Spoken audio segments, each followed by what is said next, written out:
if I can bring you back a little bit in history, those were the days that we were all predicting chaos at the border. Title 42 lifted, it is going to be chaotic. So about a week before Title 42 was about to be lifted, I went to San Isidro, our biggest border crossing in terms of population in this country and probably the world.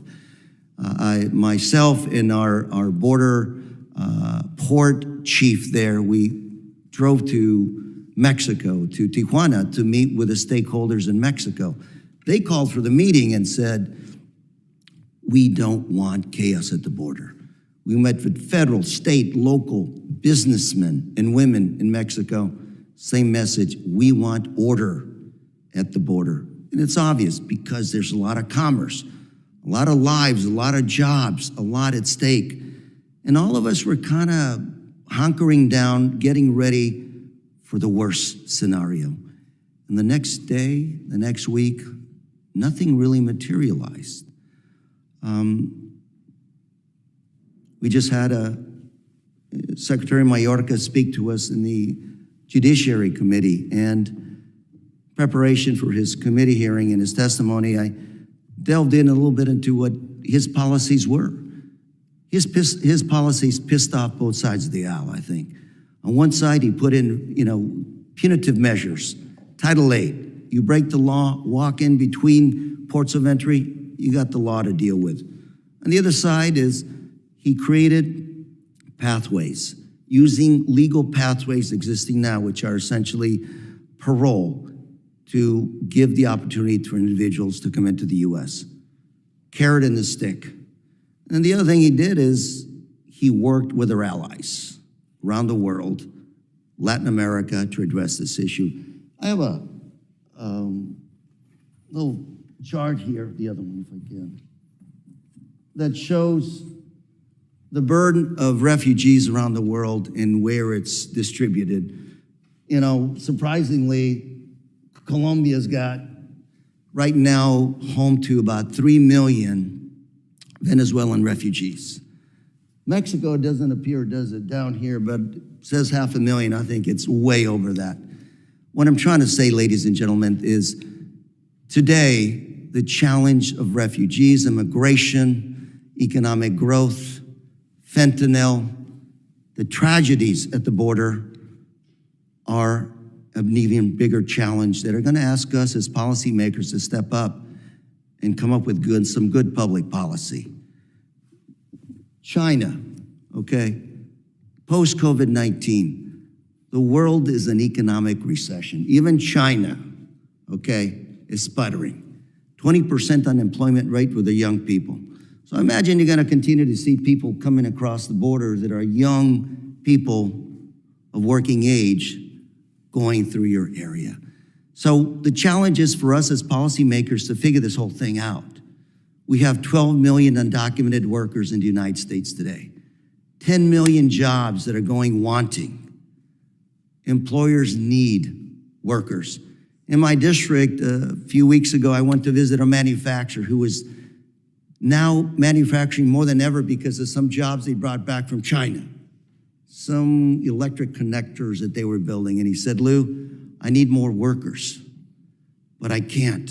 I have a choice. Expand my business, bring more jobs back to the U.S. If I do that, he says, I will be breaking the law, where I can just not fulfill the orders the U.S. government is asking me to fulfill. Immigration policy, refugee policy, and of course, the big one that all of us feel at home is fentanyl, drugs. I don't think there's anybody here that hasn't felt the scourge, has heard the death stories in their neighborhoods, in their communities from fentanyl. Mr. Chairman, I hope we drill down and get some good information today that'll lead us to some good public policy, because at the end of the day, it's not about the Chinese, it's not about the Colombians, it's not about the Mexicans or the Canadians, it's about the United States of America implementing good immigration policy that'll lead to strong economic growth to keep us as the greatest country in the world. So I do hope to hear the testimony today and work with all of you to make sure we come up with good, sound public policy for America. Mr. Chairman, I yield. Thank you, Ranking Member Correa. I now recognize the chairman for the Subcommittee on Counterterrorism, Law Enforcement, and Intelligence, the gentleman from Texas, Mr. Pfluger, for his opening statement. Thank you, Chairman Higgins. And good afternoon to everyone. Welcome to the joint hearing on the Subcommittee of Border Security Enforcement and the Subcommittee on Counterterrorism, Law Enforcement, and Intelligence. I thank my good friend and Chairman Higgins for convening this important hearing, a hearing to examine the heartbreaking realities and the high cost to Americans and those making the treacherous journey to the southwest border due to the Biden administration's failure to secure that very border. And this abject failure has unfortunately resulted in tragedies across the country and specifically in my home state of Texas. In fact, here with us today is Ms. Elisa Tambunga and her family, and I thank you for joining us. Elisa is a mother, but she lost her own mother, 71-year-old mother, and her 7-year-old daughter recently when they were killed in a car crash in Ozona, Texas, when a human trafficker smuggling 11 illegal aliens was recklessly driving his vehicle, evading capture from the local police department, and struck the vehicle of Maria and Amelia, the 71-year-old grandmother and 7-year-old daughter. Elisa, thank you for being here today. The heartbreaking story that we face, unfortunately, is not the only one, and there are far too many. And I appreciate you being willing to share your stories here so that others don't have to go through that pain and tragedy. When you talk about Amelia and Maria, and you hear their stories, I've been told that Amelia was an outgoing fashionista. She was ready to take on the world. She dreamed of being a teacher, a social media influencer. She was active in sports. She was a model student at Ozona Elementary School, and she loved to play with her friends and dance with her Aunt Jenny and cook with her grandmother, Maria, who was also a dedicated member of the community. We also have Mr.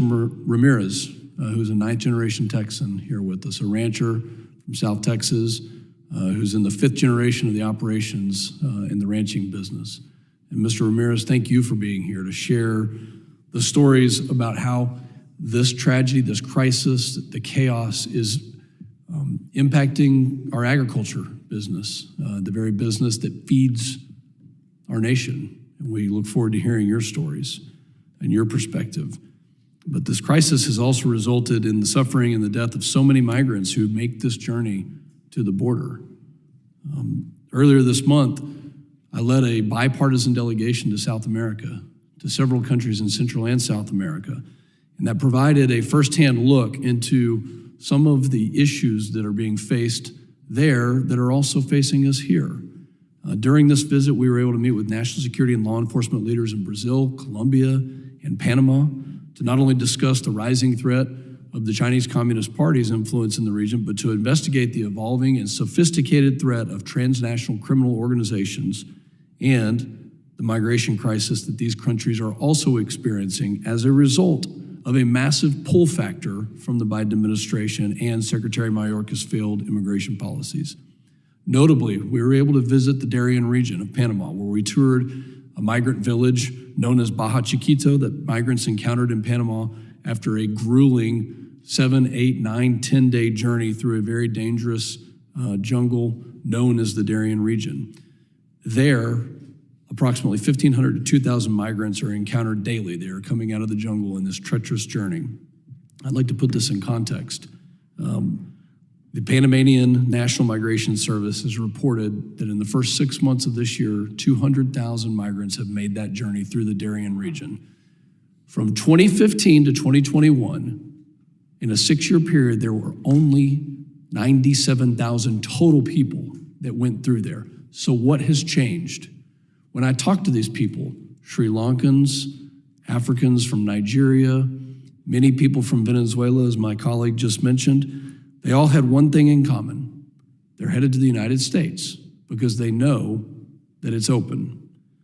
We visited several other camps, and the tragedies that we saw from these migrants, a small boy, 8 years old, I will never forget his face.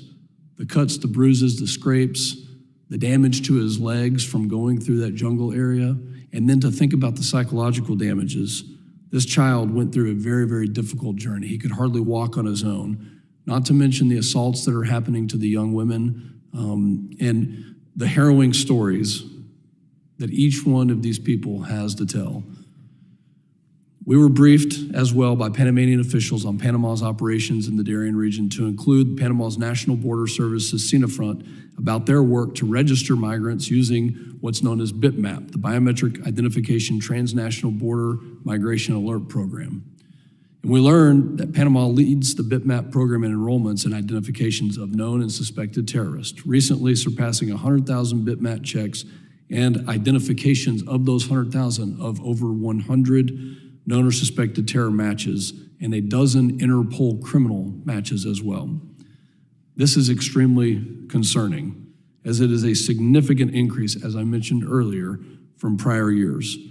According to DHS data, so far in fiscal 23, U.S. Border Patrol has encountered 140 individuals with derogatory information in the terrorist screening data set between ports of entry, in addition to 98 individuals encountered in fiscal year 2022. These figures compare to only 3 such individuals apprehended in fiscal year 2020, 0 in 19, 2 in 2017. What's changed? That's why we're here today. Let me point out as well that in the last Congress, in the 117th Congress, the DHS refused to release these numbers of potential known or suspected terrorists attempting to illegally cross into the United States. And only by holding them accountable were we able to ensure that this information was disclosed, as it previously was in previous administrations, to the public. At the same time, in that period of time since President Biden has been in office, over 1.5 million illegal alien gotaways, and this is known gotaways, has successfully crossed the border undetected or detected but unapprehended, and are now in the United States. These known gotaways they don't provide biometric or biographic information to U.S. Border Patrol agents. We don't know, in fact, when Secretary Mayorkas is here, he can't tell us who these people are. He doesn't know what their background is, what their intentions are, their criminal or terrorist affiliations. And there are some who may argue against the common sense reality that individuals on the terror watch list streaming across our border at record rates pose a threat to America's national security, both those apprehended between the ports of entry and those among the 1.5 million known gotaways since fiscal year 2021. These are fundamentally unserious arguments. This is a national security issue. Only an administration unserious about border security would continue to defend the very policies that have encouraged this chaos. There is also no doubt that the Biden administration's policies and rhetoric are encouraging hundreds of thousands of migrants to make the life-threatening journey through this area every single year, just like those that I encountered in the Darien region. These same policies incentivize millions of people from around the world to place themselves at the mercy of transnational criminal organizations, trafficking organizations, and other malign actors just to get here to the United States. Aside from the humanitarian crisis these failed policies have created, our nation is also battling a drug epidemic that is fueled by the illicit flow of fentanyl, xylazine, methamphetamines, and heroin that are crossing our southwest border at record numbers. More than 1,500 people per week die and are poisoned and die from taking some type of opioid, which we've never experienced a number like that in the history of this country. Securing our border is a critical first step to reversing this trend. Secretary Mayorkas and President Biden's failure to lead has left our country less secure. We must secure our border, and this committee will continue to hold the administration accountable for their action and, most importantly, for their inaction. The human cost, both to Americans and migrants alike, is far too high to continue to willfully ignore, because doing so is politically expedient. I'd like to thank all the witnesses for being here. You are part of the solution to helping us come up with ways to hold the administration accountable. And it's my personal opinion that we have plenty of laws on the books for our Border Patrol, our customs agents, ICE, and other agencies to do the job that they need to do to secure our border. And my last thought is, it is incredible to think that the administration is suing the state of Texas for doing the very job that the federal government should be doing according to Article 4, Section 4 of our Constitution. Chairman, thank you for holding this hearing. I yield back.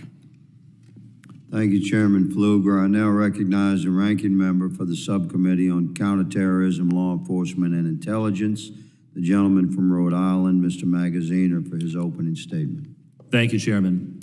Migration from South and Central America to the United States is a great humanitarian challenge. The migrants coming to our southern border are escaping poverty and political persecution to build a better life. They want to work, contribute to our economy, and build a future for their children free from fear. Just like my ancestors who fled poverty in Ireland and Eastern Europe, just like the Pilgrims who escaped persecution and landed at Plymouth, and just like the ancestors of many of the people in this room, they see the United States as a beacon of hope, because that's what we've always been. We are the greatest nation in the world because we are the shining city on the hill that has said to the world, give me your tired, your poor, your huddled masses yearning to be free. And in many cases, the migrants coming to the southern border in search of a better life are seeking to come to our country legally. I'll say it again. In many cases, they are seeking to come legally because under our laws, in many cases, the migrants are entitled to legal asylum. Unfortunately, many migrants on their journeys to the United States face danger from drug cartels, human traffickers, and gun smugglers. Human smugglers charge extortionary fees and sometimes leave migrants trapped to die in sweltering cargo containers at the side of the road. Women and children have been kidnapped and assaulted. And even when the migrants are able to avoid abusive cartels, many die on their arduous journey. And those fortunate enough to complete the journey to our border are met with a system in which it can take weeks or months for their legal asylum claims to be processed. Dying of thirst, starvation, and disease, and running out of time, some seek to enter the country between legal ports of entry out of sheer desperation. And of course, it is not just migrants who have fallen victim to the cartels and the human traffickers and the gun smugglers. American citizens have suffered too. Ms. Tambuga, I want to thank you for coming here tonight, and I want to thank you for sharing your story. What you have suffered is unimaginable, and I am deeply sorry for the loss of your mother, Maria, and your daughter, Amelia. I read in an interview you gave that you said, I just need this to not happen again to anybody else. I need it to not happen again to another mother, and that you want action, not words. We could all not agree with you more. Your call to action is desperately needed, and we owe it to you and to all of the victims of the humanitarian crisis at the border to set aside politics and work together in a bipartisan manner to pass comprehensive immigration reform and border security. We need a more orderly and streamlined system at ports of entry so that migrants can have their legal asylum claims processed without having to wait for weeks or months in squalid camps or become dependent on human traffickers to get between points of entry.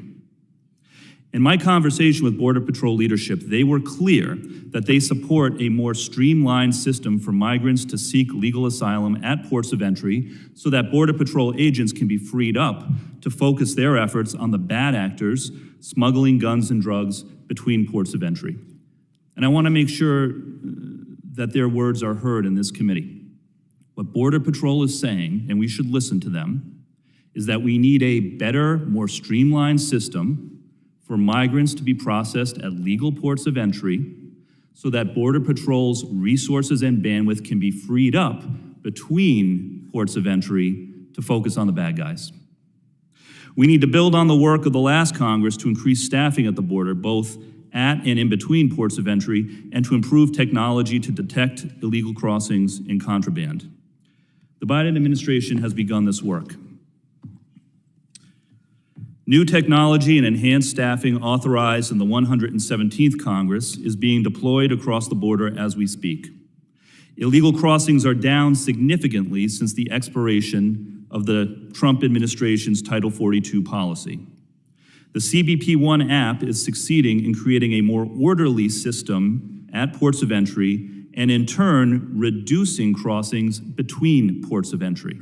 That's the way it's supposed to work. There is more work to do, but the path ahead is clear. Bipartisan solutions instead of political grandstanding. And I look forward to hearing from our witnesses because their feedback is vital in how we do this work. But first, I have to make one last very important point. We will never defeat the evil of the cartels and the traffickers by adopting cruel tactics or retreating from our American values. At least 5,500 children were separated, and likely more that we still don't know about, under the Trump administration's family separation policy.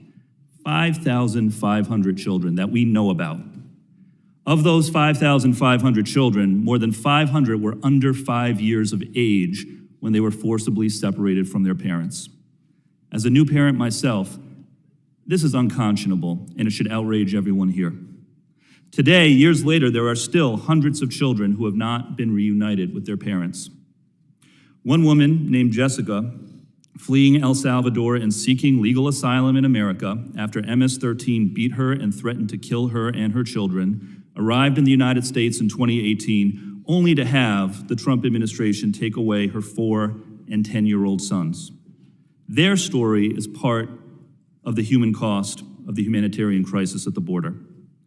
It is also despicable that the governor of Florida, Ron DeSantis, sent agents to Texas to fool migrants into coming to Florida so that he could send them to Massachusetts as a political stunt.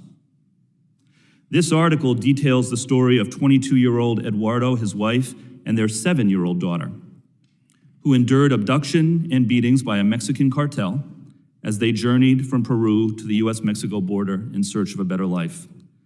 When Eduardo and his family reached the US, they applied for legal asylum and stayed at a migrant center while awaiting the processing of their application. They met a woman working for Governor DeSantis who lied to them, promising a job and shelter if they would board a flight to Massachusetts. Of course, the Massachusetts authorities were never alerted to this plot. And Florida taxpayers paid for this disgusting stunt by the Florida governor for his political gain. Children taken away from their parents by grandstanding politicians looking for headlines. Grieving parents who still do not know where their children are today. And now, another grandstanding politician, the governor of Texas, has launched an operation in which agents were allegedly ordered to push children into the Rio Grande River and deny water to migrants. This is not who we are, and it does not make anyone safer. So when we talk about the human cost of the border crisis, don't forget these humans. Children, parents, separated, kidnapped, and hurt by politicians looking for headlines. So let me be clear. I and my Democratic colleagues on the subcommittee will work with anyone on either side of the aisle who is serious about making the border safer for American citizens and for migrants. There are real solutions we can work toward together, and we will work with anyone. But we will not stand by and allow selfish politicians to make the humanitarian crisis worse by abusing migrants seeking a better life. We can build an immigration system that is safe, fair, and orderly if we just put politics aside and work together with American values. I yield back. Thank you, Ranking Member Magaziner. Other members of the committee are reminded that opening statements may be submitted for the record. I'm pleased to welcome our first panel of witnesses. I ask that our witnesses please rise and raise their right hand. Do you solemnly swear that the testimony you will give before the Committee on Homeland Security of the United States House of Representatives will be the truth, the whole truth, and nothing but the truth? So help you God. Let the record reflect that the witnesses had answered in the affirmative. Thank you, and please be seated. I'd like to now formally introduce our witnesses. Mr. Todd Bensman is a Senior National Security Fellow at the Center for Immigration Studies and has over 20 years of journalism experience covering national security, with a particular focus on the southwest border. Mr. Bensman also worked for the Texas Department of Public Safety's Intelligence and Counterterrorism Division. Mr. Javier, is it Javier? Mr. Javier J.R. Martinez is the general manager of Chaparosa Ranch in La Prairie, Texas, where his family has been ranching since 1932. He's a fifth-generation rancher and manages all ranch business, including their extensive wildlife management program. Mr. Martinez sits on the board of directors for the Texas and Southwestern Cattle Ranchers Association. Ms. Eliza Tambunga is the mother of Amelia Tambuga and the daughter of Maria Tambuga, who were both victims of a high-speed illegal alien pursuit in March of 2023, which tragically cost both of their lives. We extend our sincerest condolences, ma'am. Mr. David J. Beer is the Associate Director of Immigration Studies at the Cato Institute. His research focuses on immigration, border security, and interior enforcement. I thank the witnesses for being here today. The witnesses' full statements will appear in the record. And I now recognize Mr. Bensman for 5 minutes to summarize his opening statement.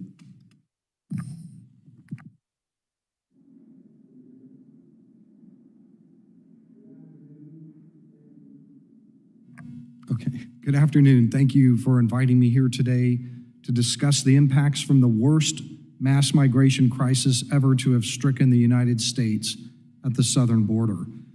This is a single ongoing event with a traceable start date, smashing every record on government books for 30 months straight. Biden administration policies have allowed at least 4 million foreign nationals, including 1.7 million undetected gotaways, to illegally enter and stay in the United States.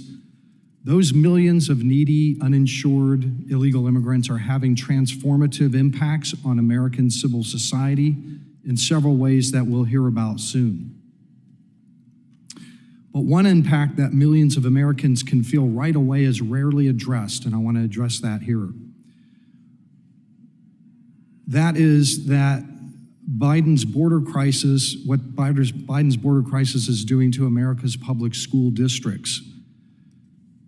To degrees that may vary from place to place, this will manifest as acute space shortages and classroom overcrowding, successive tax hiking bond elections to purchase portable classrooms and build new schools, hiring binges for more administrators, janitors, security officers, school cafeteria workers, and English as second language teachers, language barriers where students who can't read or write but must mix in anyway and take standardized tests, declining academic performance, and new social problems like gang formation and behavioral difficulties. A main feature of the border crisis, the Biden border crisis, and also of the much smaller, earlier Trump swell in late 2018 and 2019 is that it is more child-centric than any before. Immigrants and family groups began to really pour over the border after the world discovered a certain legal loophole called the Flores Settlement that got them out of detention and deportation and released into America in under 21 days to pursue asylum claim for years. Another discovered loophole, the Trafficking Victims Protection Act, let non-Mexican unaccompanied minors go free within 3 days. This sparked rushes on the border of unaccompanied minors. Whether in families or alone and unaccompanied, school-aged children poured in until President Trump started expelling them under Remain in Mexico and then Title 42. That's the pandemic and instant expulsion policy added in March 2020.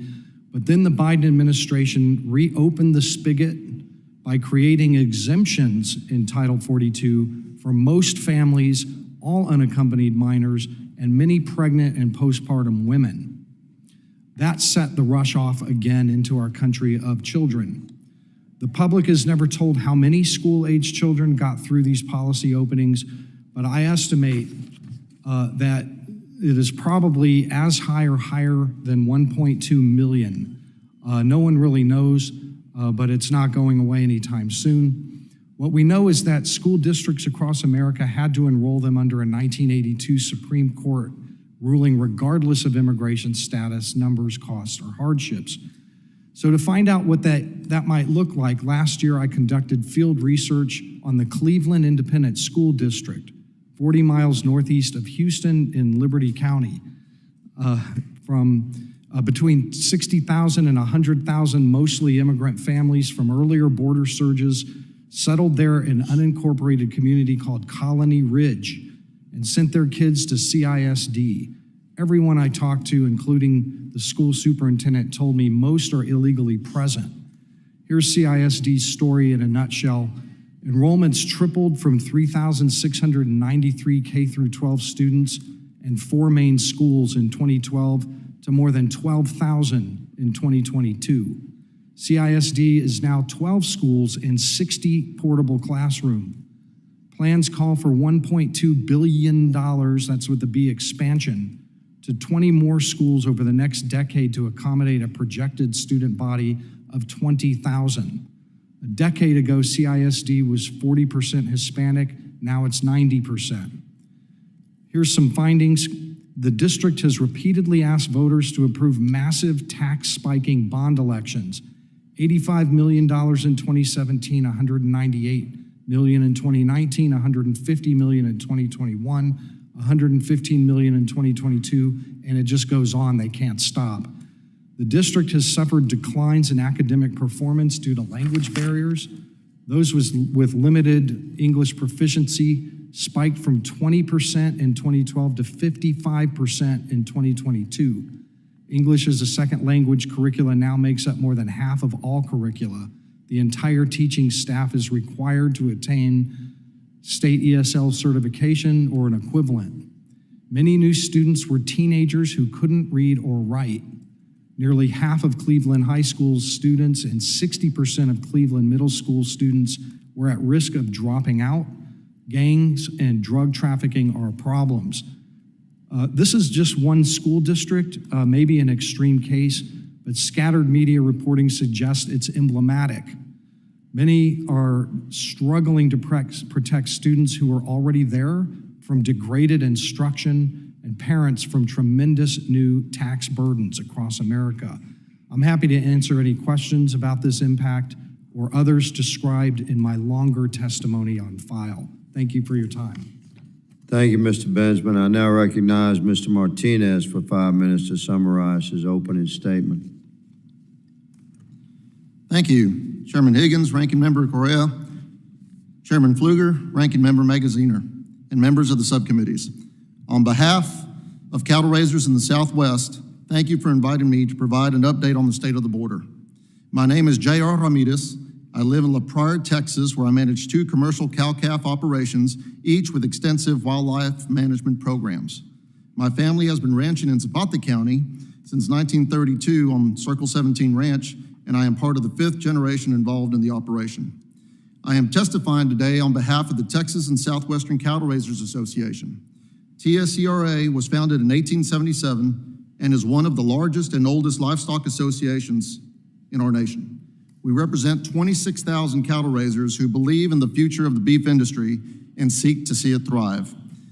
But that reality has become more difficult with the growing challenges along our southern border. Illegal immigration and lack of border security have changed ranching as we know it. Damaged fences and gates, high-speed chases, break-ins, stolen vehicles, and trespassing are daily occurrences. Ranchers like me on the front lines are bearing financial burdens that are threatening our ability to operate profitable businesses. In the last 12 months, our ranch has had 30 documented cases of our fences or gates being breached by a vehicle. The least damaging of those cases cost our operation $1,000, while other incidents have surpassed $10,000 in damages.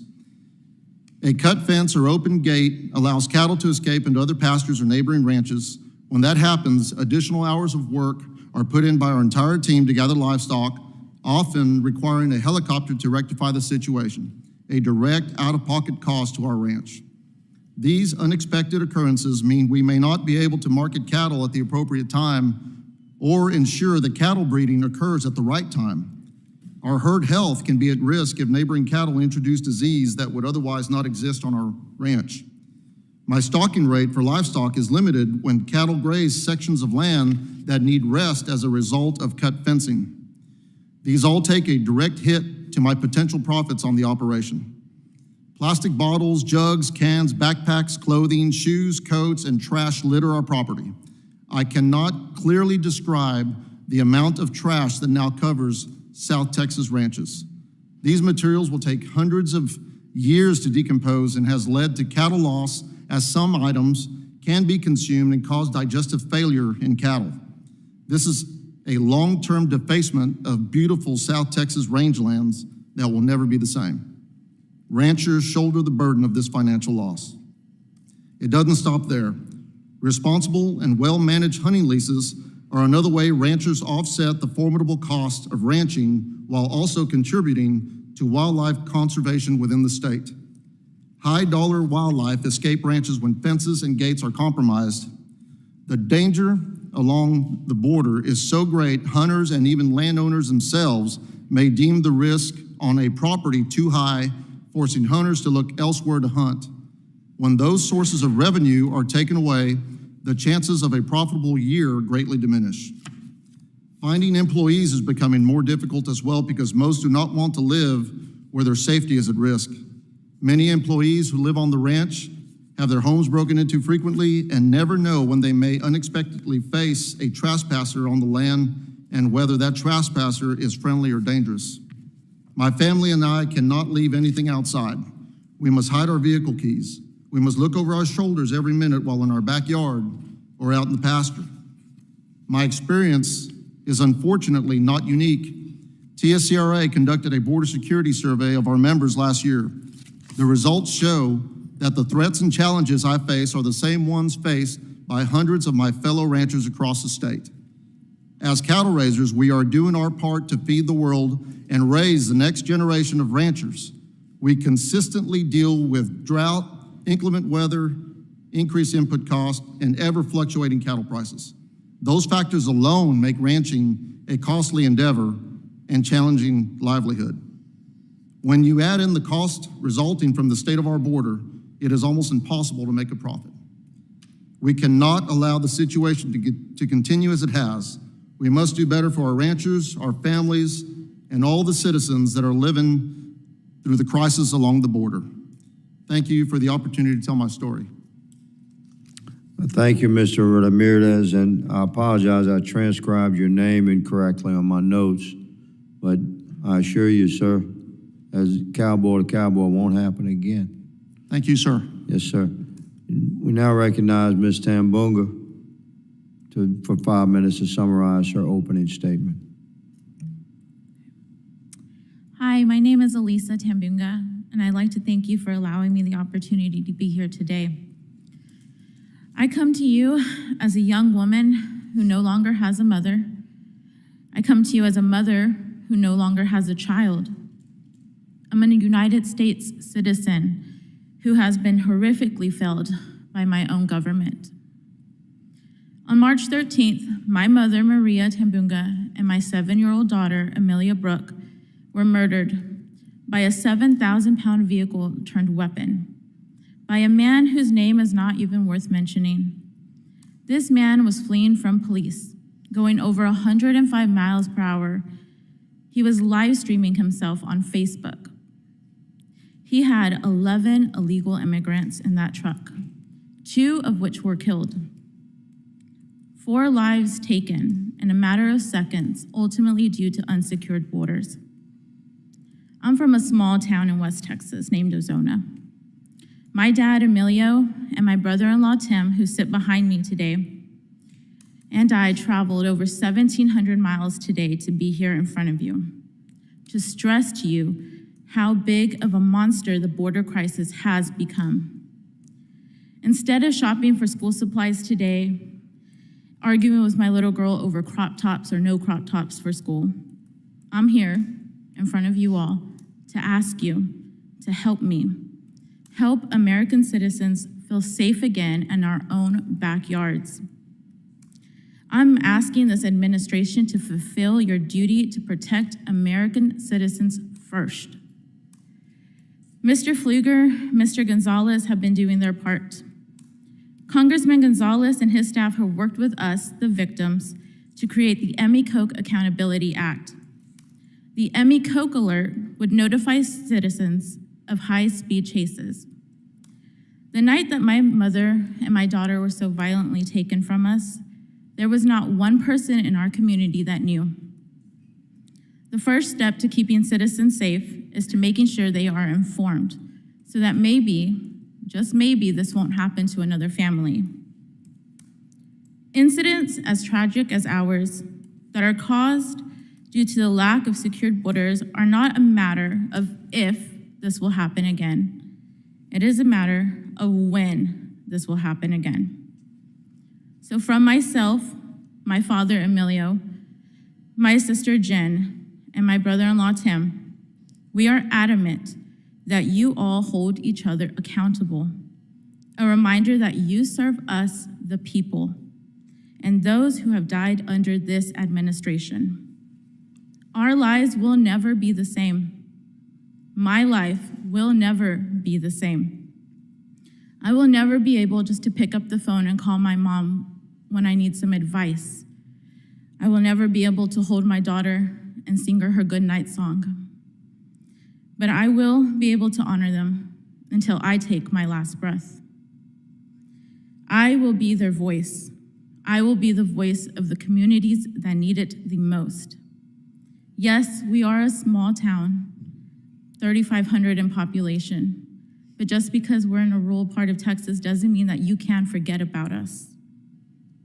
If you work together, if we work together, I believe that we can decrease the chances of another family having to describe this pain to you. I believe that we can come together to make sure that our communities feel safe again. Thank you. Thank you, Ms. Tambunga. I now recognize Mr. Beer for 5 minutes to summarize his opening statement. Chairman Higgins and Pfluger, Ranking Members Correa and Magaziner, thank you for the opportunity to testify. For nearly half a century, the Cato Institute has produced original research showing that people are assets in a free society. Give people a small window of liberty and they will create, innovate, and build. Socialists count only a person's costs. Capitalists see potential. When I look at this mess of a legal immigration system, I see the world's biggest opportunity. Few countries in the world can simply choose their demographic destiny like we can. Since the 1990s, the United States went from accounting for most of the increase in the immigrant population worldwide to accounting for less than 10% of it. We can and must reverse course. Without immigrants, our working age population would already be in decline. Immigrants are the future of America's growth. It's time our laws start reflecting that fact. Letting immigrants, many of whom are already here without the right to work, legally fill America's 10 million open jobs would blow the lid off of Congress's tepid economic growth projections. It would have added about $2 trillion to America's economic output over the last 2.5 years alone. The infusion of new consumers would lead to a renaissance in entrepreneurship, with immigrants leading the way. Immigrants are 80% more likely to start a business. In several major cities, they already account for half of all brick and mortar small businesses. They have and will revitalize struggling communities. Just as they were in the 1990s, immigrants are the antidote to the spike in crime that started in 2020. Immigrants, legal and illegal, are less than half as likely to be incarcerated in the United States. Immigrants prevent homes and businesses from going vacant, which further prevents crime. They will infuse communities with tax revenue to repair failing infrastructure. Immigrants will bring down the spiraling costs of childcare and give millions of families like mine the ability to bring new Americans into this world. Americans are getting older, and while nursing homes are closing for lack of staff, and our seniors are being denied the care they deserve, there's another path open to us. Immigrants want to help. Let them do it legally. We know we need workers, from engineers to open the next generation of chip manufacturing in Arizona to seafood processors in Louisiana. But if our policies tell people that the only way to enter is to enter illegally, that's what's going to happen. But that's a policy choice. We choose the costs associated with illegal immigration every day we don't reform legal immigration. Deadly car chases, damaged property, overwhelmed border stations. These are the symptoms of not letting people come legally. A refusal to let immigrants work legally is the root cause of many of the problems we hear in communities across the country. What a waste of human potential. Legal immigration would solve these problems and many more. We chose disorder. It's time to start choosing order at the border. We know it can work. The Biden administration has piloted legal entry programs that have almost eliminated illegal immigration by Haitians, Cubans, and Nicaraguans. This is proof of concept. Much more needs to be done, and Congress should lead the way. According to the Congressional Budget Office, if Congress had passed comprehensive immigration reform in 2013, we'd now be entering a period where budget deficits would have been nearly $1 trillion lower cumulatively over the next decade. Lives can be saved, our economy revitalized, our border secured at a cost to Americans far less than the alternatives. Thank you. Thank you, Mr. Beer.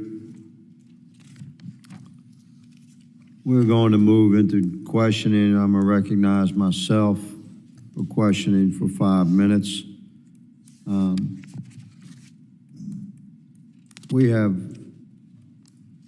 quite a task ahead of us as a nation to deal with what my colleagues have described as a worldwide migrant era and the immigration crisis that nations face worldwide.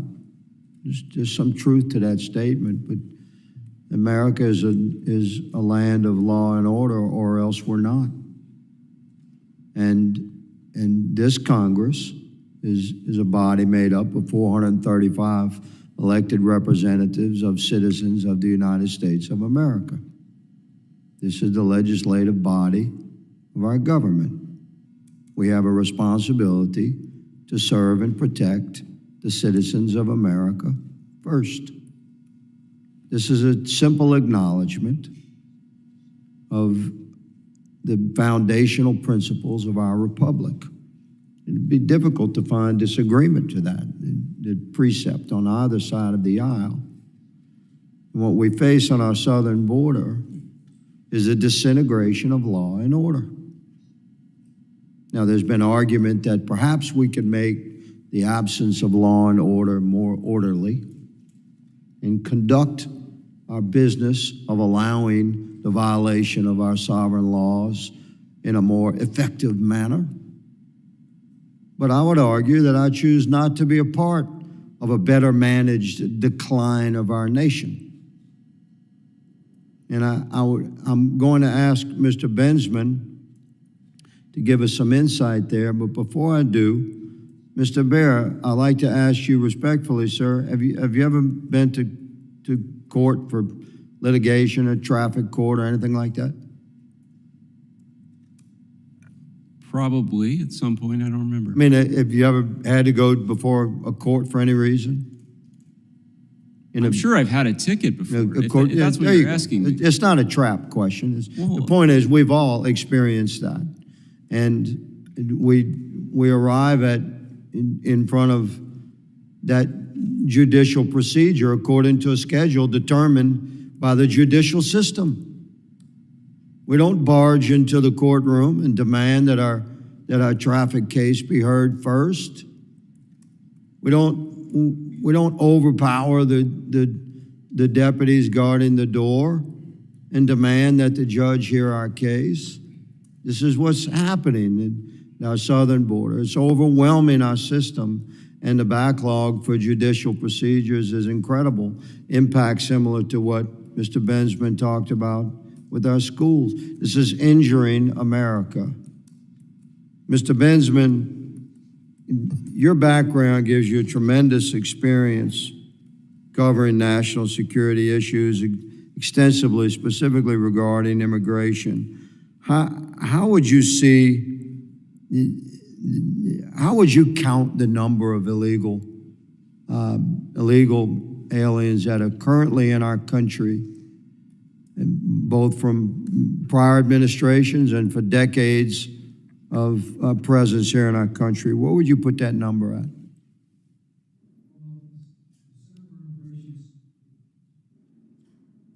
The Center for Immigration Studies, before this mass migration crisis we agreed with the 12 million figure. We can no longer say it's 12 million, though. We have to say it's 16 million. We can't just talk about the presence of illegals inside the United States as 12 million anymore. So as we move forward as a Congress to discuss immigration law and border security enforcement, would we not, based upon your experience, is it not the responsibility of Congress to get a grasp upon the number of aliens actually present in our country so we can stop guessing? Sure, of course. I mean, at some point, the government will have to resume interior enforcement operations. Interior enforcement operations have been suspended by and large for 2.5 years. At some point, we're going to have to, somebody will decide, well, there are judges' orders, removal orders that have to be enforced again, and we'll have to be able to plan. Sir, I concur that would be ideal. My time has expired. Let me just close by saying that I believe the number is far greater, and I think it should be part of our narrative that we discuss across the aisle to determine the number of illegal aliens present in our country, so we can get a handle on what needs to be done there. My time has expired, and I recognize the ranking member, Mr. Correa, for 5 minutes for questioning. Thank you, Mr. Chairman. I essentially concur with your statements and just wanted to, first of all, Ms. Tambuga, I just want to let you know my daughter's name is Amelia as well. And so I can't imagine your tragic situation. My heart and prayers go out to you and your family. Mr. Byer, we're here to address specific issue of the challenges these individuals have at the border. High-speed chase, you got somebody, 11 people in that van, did you say? How do you stop the cartels? How do you take away the profit? How do you stop them from making money off the system? Well, we know that this is a $13 billion industry. And $13 billion. $13 billion, that's a lowball estimate. We don't see all the money that's transferred. We can't measure it, but we can have surveys of this is how much people are saying they're paying, and it's $5,000 to $10,000 to people who are going to smuggle them into the United States. We could defund that billion-dollar industry with legal immigration reform, and we know we can do it because we have now examples of it happening. Cubans largely entered the country legally for decades at the U.S.-Mexico border. For decades, they entered the country legally. There was no illegal immigration problem among Cubans. And then the Trump administration said, no more. We're not going to let them apply legally anymore. Shut down the border. And what happened? We had a huge illegal immigration problem by Cubans showing up in Texas, Every single member who studied this issue can remember the problem in 2022. In 2023, the Biden administration came out with its parole programs and CBP-1, and the problem has been almost eliminated, reduced by more than 90%. Right now, it's almost eliminated, but it's still there. I mean, the parole program, probably in my opinion, is not the answer, but it is a good answer. What do these cartels charge right now for somebody coming across the border, somebody coming from Central America, somebody coming from China? Well, it's staged based on where you're from. So you're talking somewhere in the neighborhood of $6,000 if you're from Central America. If you're from China, they're going to charge you even more. So you're talking tens of thousands of dollars if you're being smuggled all the way from China. So it is a massive The human industry. cost it's my understanding that if you're coming from Central America, 80% of the women, by the time they get to the border, will have been sexually assaulted or raped. So a lot of those ladies, before they actually undertake that trip, actually prepare their bodies for that eventuality. So taking the profit motive, I mean, do you have examples of people that you've run across? Have you met people in Yes. this situation? Absolutely. I was in El Salvador in December, and I met with people who had planned to go to the border. They ended up getting a visa under the H-2B visa program. They abandoned that, and they said, I will never, now that I have the opportunity to go legally, I will never pay anyone to smuggle me or my family to the U.S.-Mexico border. So the Can you explain to me opportunities what an there with legal H-2B immigration. visa is? An H-2B visa is someone who's coming for non-seasonal agricultural employment in the United States. It has to be a temporary job. These particular positions were for Alaskan seafood. And he went to the United States, he made some money. What he came back. nations have that availability to apply for these visas? Well, there's a limited list of about 80 countries, but almost all of them go to Mexico. The Biden administration made a special effort set aside for the Northern Triangle, which allowed this gentleman to have the opportunity to get an H-2B visa and come to the United States legally. Thank you very much. I would like to, I'm running out of time here, but I would like to hear later on, I'll present to you some questions about what other ways we can dismantle the cartels and the profits. Wanted to go into the fentanyl issue, but we'll do that another time. Mr. Chairman, I ran out of time. I yield. The gentleman yields. I now recognize the gentleman from Texas, Mr. Pfluger, for 5 minutes of questioning. Thank you, Mr. Chairman, and again, thank the witnesses for being here. And as a reminder, there's another committee in Congress, Judiciary, that handles immigration. This is the border security hearing, and we're talking about the security of the United States of America, just to set the stage for some of the testimony that we've heard.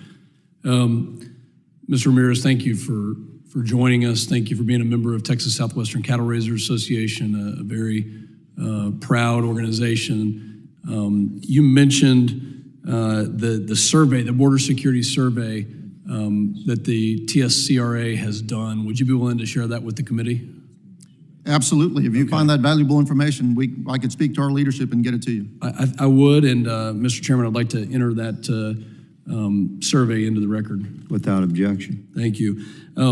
You've had 5 generations of proud ranching history in your family on the ranch that you're on now. I just kind of want to put it in perspective for people. From your experience, have you seen a situation in those 5 generations that is like this, with the chaos, with the damages, the high-speed chases? I mean, have you seen anything like this past 2.5-year period previously? Talking to my grandfather, who was raised on the ranch, and at least going back that far, he's never talked about a time where it was like it is now. People used to come across in smaller numbers from what he recalls and looking for work and were willing to work. And it wasn't the situation that it is now. The volume of people that are, and by the way, everything I talked about, this is 40 miles away from the border. And I have friends 100 miles away from the border that are going through the same situation. You know, these are people that, you know, they aren't walking or swimming across the river, throwing up their hands and letting themselves, you know, get documented or whatever happens there.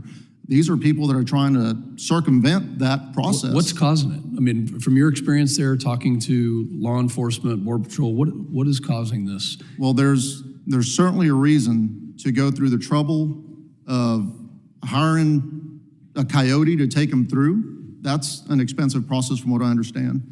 There's got to be a reason why they do not want to be documented. What that reason is, I don't know, but they are coming through in droves through our country. And we're talking 5.5 million people that have been encountered. This notion that President Trump caused illegal immigration to surge is nonsense. And you have 1.5 million known gotaways, over 140 people who've matched the terror watch list that we know about this year. So I have more questions for you, but I want to move on to Ms. Tambunga. Thank you again for once again being in this committee room, for your heartfelt testimony. In previous conversations, you've discussed how the driver of the vehicle was recruited by the cartels, and there is a narrative that is in this committee and sometimes espoused by my colleagues on the other side of the aisle that the cartels are not at all linked to the issue of illegal immigration. And I want to get your take on that, because I'm offended when I hear that, and I know that this is a very personal issue. As far as the information that we know now, and this is coming from Texas DPS, that the driver, murderer of the vehicle, he was recruited on TikTok by the cartel. Wow. I mean, when you hear that, and I hope my colleagues are listening to that we can talk economics, we can talk immigration, we can talk the things that was said by Mr. Beyer, but we're talking about the security of our communities. That this person was recruited, that this person went on a high-speed chase over 100 miles an hour and tragically ended the lives of 2 people and changed the lives of this family forever. And that is directly linked to the massive amounts of people that are coming across illegally, not following law and order.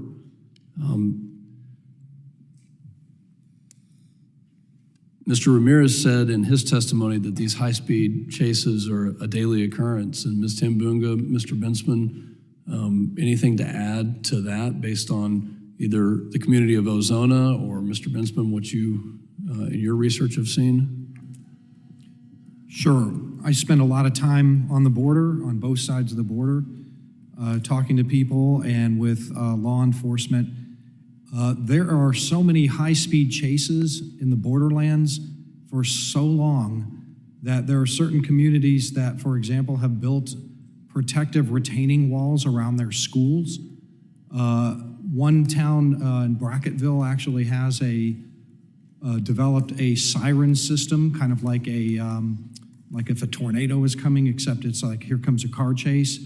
They hit that and all the kids go under the desk. It is just absolutely rampant everywhere you go. It's like nothing anybody has ever seen. Well, thank you, and my time has expired. I know my colleague, Mr. Gonzalez, has a very good piece of legislation on that exact issue, but Mr. Chairman, I yield back. Gentleman yields. I now recognize Mr. Magaziner for 5 minutes of question. Thank you, Chairman. And, it was said earlier, and I agree, that we are a country of laws, we are a country of law and order, but agencies, administrations, all of us as citizens don't get to pick and choose which laws we follow. And I think it is important to note that under the law, migrants fleeing violence and persecution are entitled to claim legal asylum. That is not a law that we can just ignore. And so, Mr. Beyer, you can correct me if I'm wrong on this, but is it not true that under the law, migrants who are fleeing persecution, fleeing violence, are entitled to apply for, and claim if they are granted legal asylum?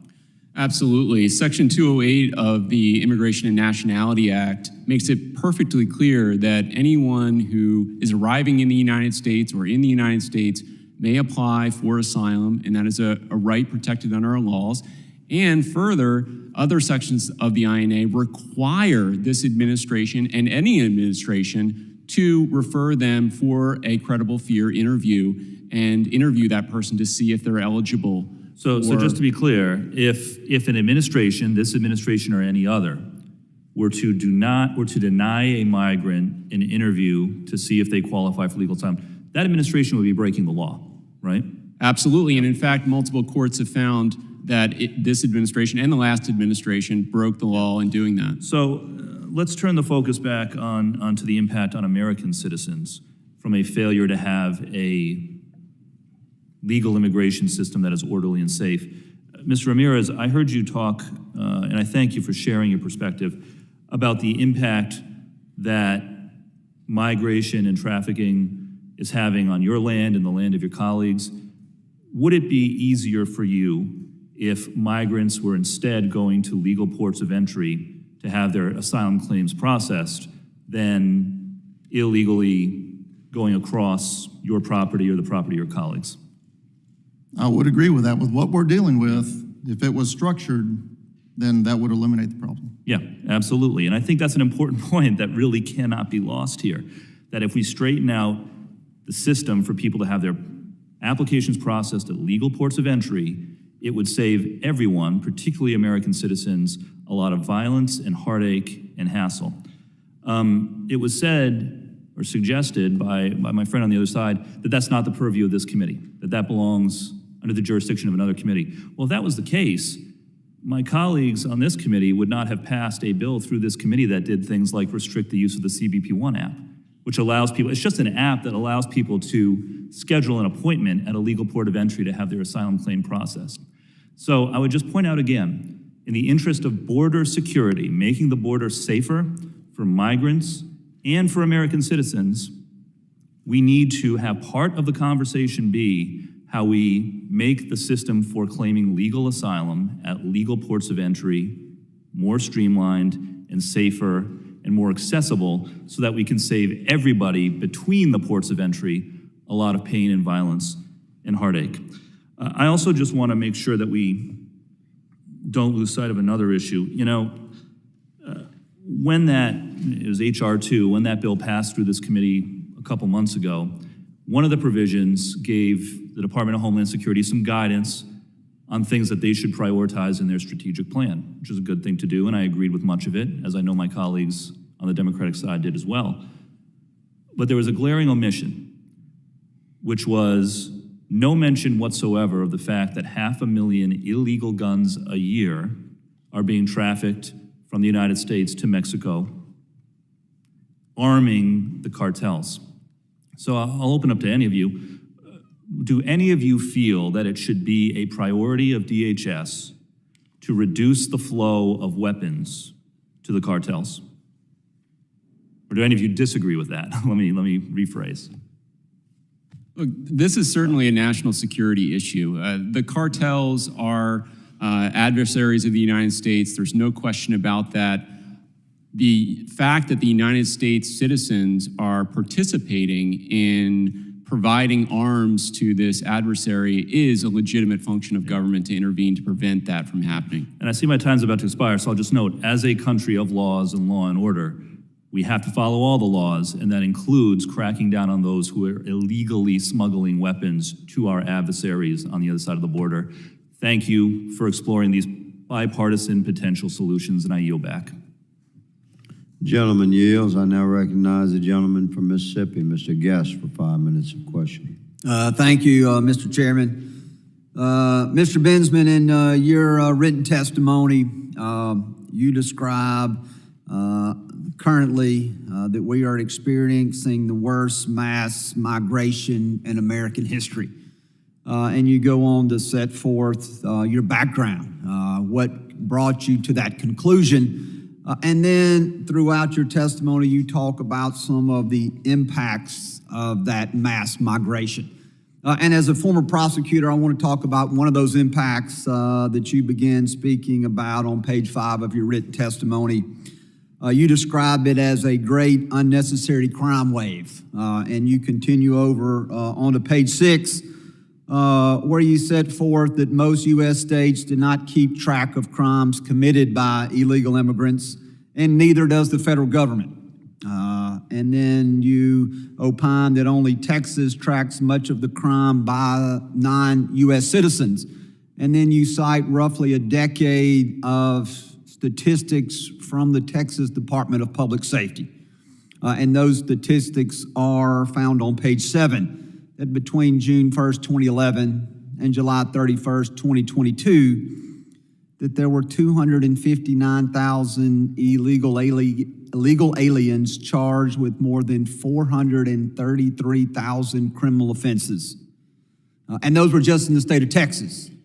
That of those offenses, there were 800 charged with homicide, 822 charged with kidnapping, 5,470 charged with sexual assault, 6,485 charged with other sexual offenses, and 4,945 charged with weapon offenses. You then, Mr. Bensman, go on later on page 7 to talk about some of those cases in particular. You talk about that in the state of Texas on April the 29th, that there was a 5-time deported Mexican national who murdered 5 individuals. Then in the next paragraph, you talk about that in April 2023, that there were 2 former middle school students who were found dead, their car riddled with bullets. We know that seated to your left, Ms. Tambunja just testified in her opening statement about her tragic loss.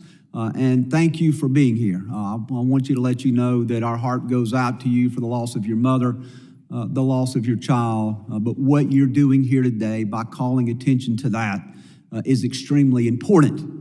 And so, Mr. Bensman, I also pulled just a couple of headlines in preparation for the hearing today from cases that had occurred this year. January 23rd, teenager arrested in rape and murder of autistic Maryland woman was illegal immigrant and known MS-13 member. March the 7th of 2023, undocumented immigrant indicted on 11 counts of capital murder and abuse of a corpse that occurred in Montgomery, Alabama. June 2nd of 2023, 5 undocumented immigrants with ties to MS-13 charged with murder of Frederick Teen. And then the last one, the most recently, July 21st of this year, Mexican immigrant accused of grisly serial murders of 3 women in Dallas, Texas. Now, your findings contradict Mr. Byer, because Mr. Byer, in his written testimony and in his oral testimony, he says on page 21 of his written testimony that immigrants contribute to the safety and security of American communities. They directly lower the crime rate. He then went on in his opening statement to say that immigrants prevent crime. And so in the last minute of my time, Mr. Benson, I want to give you the opportunity to explain to this committee your findings as it relates to immigration and the effect that it has on crime, and contrast that with Mr. Byer's findings when he says that immigrants do not contribute to crime, and conversely, even says that they directly lower the crime rate. So in my last 30 seconds, Mr. Bensman, I'd ask you to please enlighten this committee and please educate us on your findings. Okay, I have a whole 30 seconds to do that. I guess what I would tell you is that there is a comparative analysis that goes on, comparative research, where organizations try to compare illegal immigrant crime with crime rates committed by American citizens. That is completely faulty analysis. You cannot compare those two, mainly because 100% of all crimes committed by illegal immigrants are avoidable and unnecessary because they should have been deported, like the man who slaughtered the Hondurans next door. Whereas we're kind of stuck with American citizens one way or another, aren't we? There's no escape hatch for pushing American citizens into another country before they commit a crime. So 100% of all illegal immigrant crime is avoidable and unnecessary, in my opinion. All of these comparative studies are bogus and should never, ever be made. There should never be a comparison made between those two things. I understand why that's done. It's done for, I'm hearing snapping. Thank you. Thank you, Mr. Chairman. I yield back. Gentleman yields, and we just recognize 30 seconds become a minute and 15, but that's okay. We get along in this committee. We now recognize Mr. Goldman for 5 minutes of questioning. Thank you, Mr. Chairman, and I'm very happy to follow up on that quite remarkable statement from Mr. Bensman. Let me ask you something, Mr. Bensman. Do you think that the more than 400 mass shootings in this country this year could also be avoided if we had universal background checks, if we did not sell weapons of war to civilians, if we had safe storage laws, if we had common sense gun legislation? Is it your view that every crime that's committed by an American citizen is not avoidable and therefore we should just accept it? I appreciate my colleague from Mississippi pointing out 4 incidents, the 4 articles that he cited of really terrible crimes that happened to be committed by people who were not here lawfully. But I don't see you giving us any headlines about the more than 400 random mass shootings that we have had in this country. And why are we talking about isolated incidents that you have to point out from 6 months ago when we have 2 mass shootings every day in this country? Why is it only the crime that happens to be committed by people who are not here, somehow that you care so much about, and yet all of the devastating crime that is committed by people who are here doesn't matter? Because we don't ever talk about gun violence in this committee. We bring up, as my colleague from Rhode Island did, the fact that 500,000 guns are reportedly exported to Mexican cartels, because in Mexico they only have 1 gun shop that takes months to actually buy a gun, so the cartels cannot actually get the guns from themselves. They get them from the United States of America. They get the weapons of war, the assault weapons, from American manufacturers who then funnel them to the cartels so they can control the fentanyl trade, they can control the border smuggling, and they can control and devastate communities both within their country and those trying to get into this country. So if we're really gonna talk about border security and we're gonna talk about the crime that those who are coming across, let's talk about the crime. The notion that comparisons of crimes committed by those who are here unlawfully and those who are here lawfully is bogus because it's all avoidable is the biggest bunk I've ever heard. Crime is crime. We got to be preventing crime of all sorts. And people have a right to escape persecution and gang violence and authoritarian governments from their own countries and come to this country to seek refuge in the United States of America, as we have been doing forever. And I will add for my colleagues, I come from New York City. In the last year, there have been more than 90,000 migrants who have come to New York City. And I'm not sitting here to cast blame as to how they got there. I'm only pointing out that they are here. And we are proudly sheltering them, feeding them, vaccinating them, helping them get on their feet so that they can pursue the American dream as so many of our ancestors did. But do you want to know something? You talk about crime. There has not been a single violent arrest in New York City from any of those more than 90,000 people. Not one. So you find me any other group of 90,000 people and no violent arrests, I challenge you. You can't do it. Because what they want is to come here and work. And what Mr. Beer has been talking about is that those migrants who are coming here to work benefit our economy. And you know why they do? Because we have a workforce shortage. We have businesses who are desperate for labor and they can't get labor. These people, if they were given the opportunity to work, would become part of our communities, would pay taxes, would boost the economy, would take jobs that Americans are not taking. All of that would help our economy. But instead, we are here focusing on red herrings and completely tangential issues that don't get to the core of the problem. I had a lot of questions to ask, and obviously I have not, but I look forward to a second round because I get very frustrated when we're up here grandstanding and we're not actually working to address the real problems that we're facing. Mr. Chairman, thank you for your indulgence, and I yield back. Gentleman yields. I now recognize my colleague, Mr. Bishop from North Carolina. Thank you, Mr. Chairman. Sometimes I don't like the topic that's come up for a hearing, but today the hearing is about effects of an unsecure border.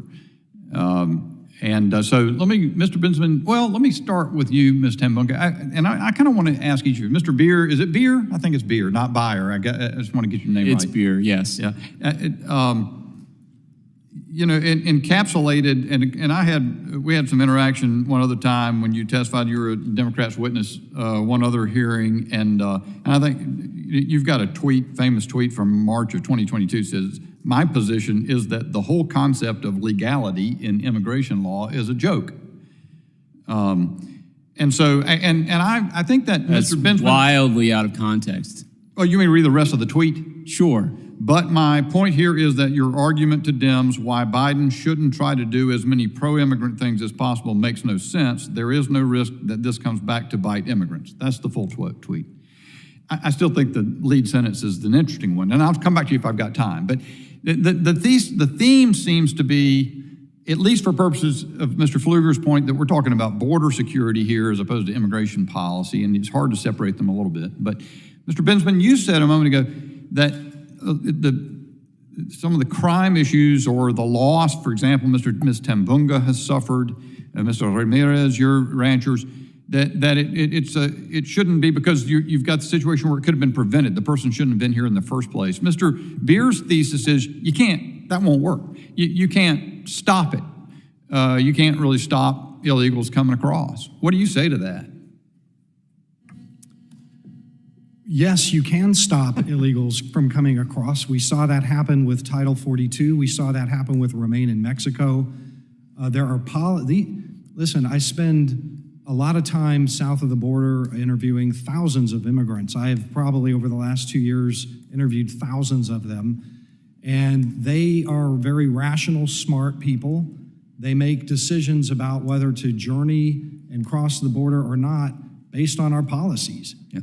They are smarter than most Americans because they have a self-interest on these policy questions.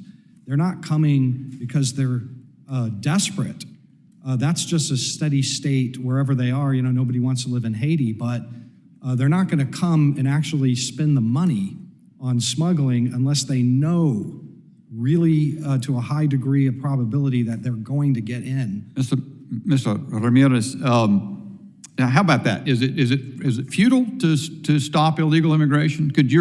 Would there be things that could be done that would protect your ranches? In your opinion? I really don't know. I don't know if that could happen. I don't know if you could put a structure in place because the people that are coming through us are avoiding the structure that's already in place.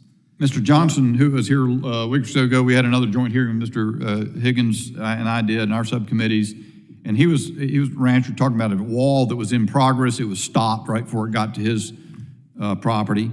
He thought if there was a wall there, and we've heard Border Patrol folks tell us, I have over and over again, that walls can divert people into the place where, and maybe keep them off people's property. Is that something that you think is true?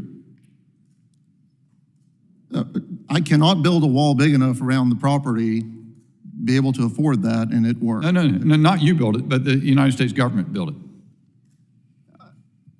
I don't know if that's the answer. I can't answer your question because There are plenty of professionals out there that are dealing with this, and I would say if someone within Border Patrol or another agency said, this is what we need to do, I would trust their opinion. Yeah. I'm here to discuss what we're dealing with because it's not controlled at the border. Yeah. Ms. Tambunga, you most of all, what do you think about that? I mean, Mr. Beer's proposition, I think, is that the problem is that we try to restrain immigration. We should just let it all happen, or at least a lot more of it. Now, see if I can get, I'm not going to have time to get to him probably, but what do you say to that? What's your opinion? I've never once said that I'm against this at all. We're fifth, sixth generation. My family came here correctly. We came here to work. They did all of the legal steps they needed to. I have a friend right now who's waited 7 years to get his wife, and he has to explain to his 3 kids why his wife can't come over here yet. Yeah. My problem is the problems that come with those that want to cause trouble. I wake up every day, and I can tell you the silence gets louder every single day. And it's just not for my family, but for our community. I'll tell you that on the day of our burial for them, we got informed that there was another high-speed chase only 30 miles away from us again that had 12 illegal immigrants and ended in a car crash near Sonora. It's nonstop, and when I say that this is not an if it's gonna happen again problem, it's a when it's gonna happen again problem. So I think that we need to have adequate funding and adequate training for our policemen. The night of our accident, only 1 trooper was covering the entire state of I-10. That's unacceptable. Thank you, ma'am. I'm sorry for your losses. Gentleman yields. I recognize Mr. Thanadar for 5 minutes for questioning. Thank you, Chairman Higgins. I'm sitting here listening to the conversation in this room, and I understand some people don't look at this as a humanitarian problem. I understand some people don't look at this as helping those who are escaping poverty or political persecution and the hardship that they are coming away from. But purely looking at this from a business point of view, purely looking at this from an economy, American economy, American businesses are hurting for skilled workforce. And we're turning away so many skilled employees that is affecting our productivity. Our loss of our productivity as a result is close to $1 trillion by some estimates. Because of this paranoia and anti-immigrant thinking, we're hurting our businesses. We're hurting healthcare. We're hurting workforce for agriculture, workforce for service employees. The same kind of a thinking I experienced back in 1979 when I was 24 years old, living in poverty in India, and I wanted to come to this country to do better for myself and for my family. And I was trying to access a legal pathway to come here on a student visa. The American embassy denied my student visa 4 times. And at the 5th time, I gave them the same papers they rejected my visa on, and another counselor looked at it and approved those. And that's how I was able to come here, get my PhD in chemistry, work as a chemist, innovate, get patents, then became a serial entrepreneur, created hundreds of jobs across America. And now I have the honored to be able to represent 750,000 Americans for my great district, to represent them and their interest and fight for them in the United States Congress. Now, I was lucky. I was very lucky. But many others are not. We have, by some estimate, 9.8 million jobs available that are currently not filled by Americans or by immigrants.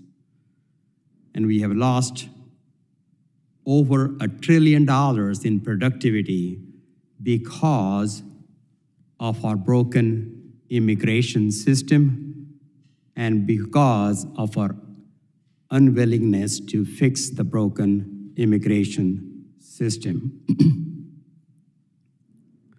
Now, interestingly, countries like Canada and Australia are taking advantage of our broken immigration system. And let me give you a fact.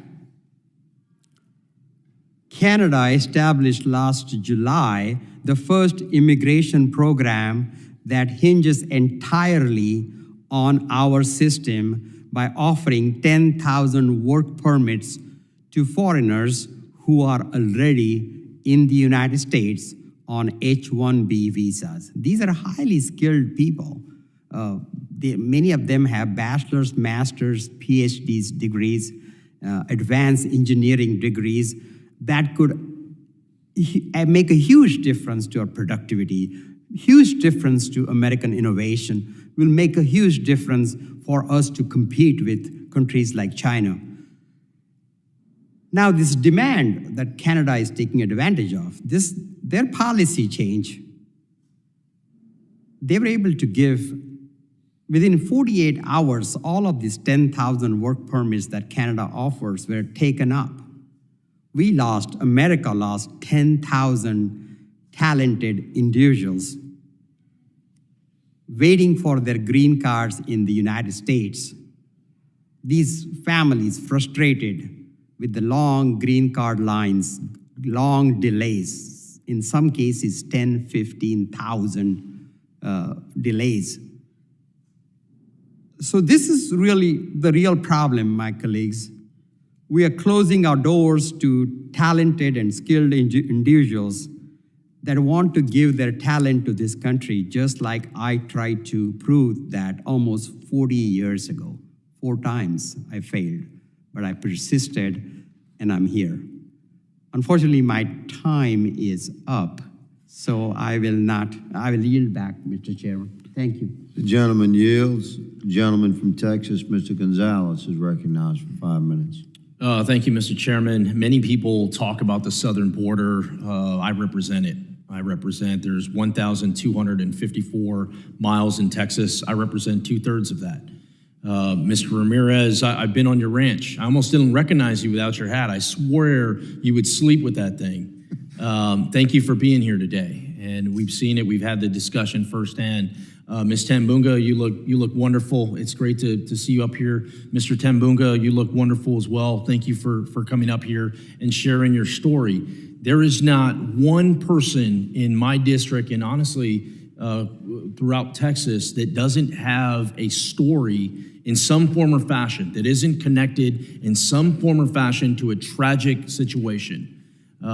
Whether that's the high-speed chase that went through Ozona, whether that's a high-speed chase that went through Uvalde and wrecked a car that hurt the mother of one of my commissioners in Valverde County, whether that's Ronnie Dotson, who's a sheriff out in Brewster County, that every week finds bodies in his jurisdiction, whether it's ranchers in Dryden, Texas, that have had their water lines cut. I mean, there is not one person.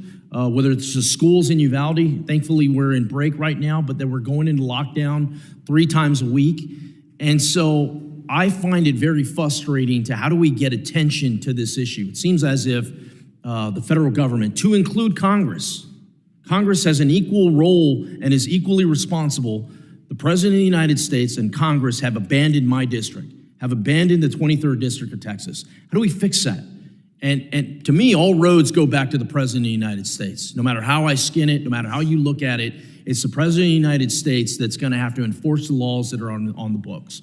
But it's Congress's job to be the power of the purse and give them tools to do that and update these very ancient laws that no longer make sense. But I'm frustrated. What do we have to do? How many people have to die? How many people have to drown? How many ranchers have to lose their property? How many schools have to go into lockdown before some action takes place? And I'm very offended because a year ago I hosted the President of the United States in my district, in Uvalde, and I pulled him aside and I said, Mr. President, now isn't the time or the place, but I'd like to sit with you and talk to you about the border and some solutions on how we can fix this. The man looked me right in the eye and he said, absolutely, Tony. A year later, the only discussion I've had is with a staffer, and round we go, and it's unacceptable. I don't know what it's gonna take in order to get the President of the United States to engage on this topic. I was against impeaching President Trump. I view impeachment as in case of emergency, break glass. But are we at that point where this is an emergency? One. Two, is there something that Congress can do to move the ball forward? Is there even something small? Is there something Congress, not Republicans, not Democrats, can come together and do one thing in order to get this crisis under control? Ms. Tambunga, you brought up a piece of legislation that we're working on, the Emmy-Koch Act, which essentially creates an awareness. If there is a high-speed chase coming through town, you get notified on your phone to basically stay the hell away, get away. That may save lives. Are there some immigration things? Are there some work visa options that can get us to a point? How do we enforce the laws that are already on the books? How do we prevent bad actors from entering this country? But also, how do we abide by the laws that we already have? I think there's an opportunity there, but it's gonna take some bold leadership. And I think it's gonna start in this committee and others like it. And if we don't, round and round we go, we're gonna find more bodies, there's gonna be more innocent Americans hurt. And it's just it feels like we're at a dead end. But it's gonna be Congress that solves that. And that should scare the hell out of everybody. But if Congress doesn't solve it, how is anyone else going to solve it? So thank you for coming here today. Thank you for giving your testimony earlier. This is an important issue that won't go away because of folks like you. And Mr. Chairman, with that, I yield back. The gentleman yields. The chair recognizes the gentleman from California, Mr. Garcia, for 5 minutes for question. Thank you very much, Mr. Chairman. I also want to thank all of our witnesses that are here today. Thank you for your testimony.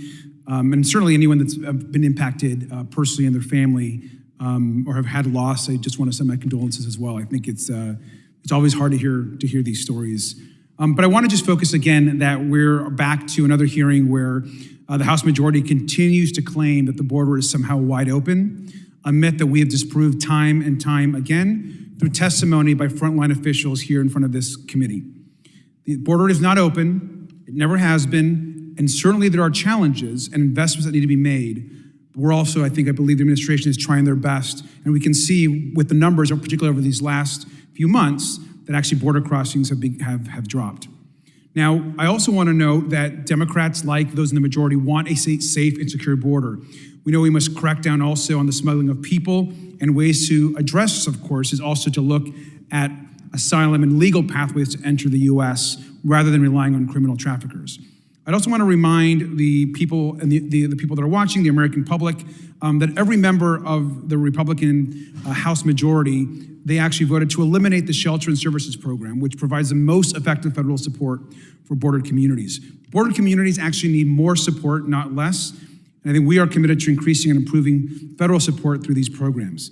But I want to actually focus on something, Mr. Beer. Republicans continue this narrative that's apparently easy to immigrate to the U.S. and that anyone can access a legal pathway.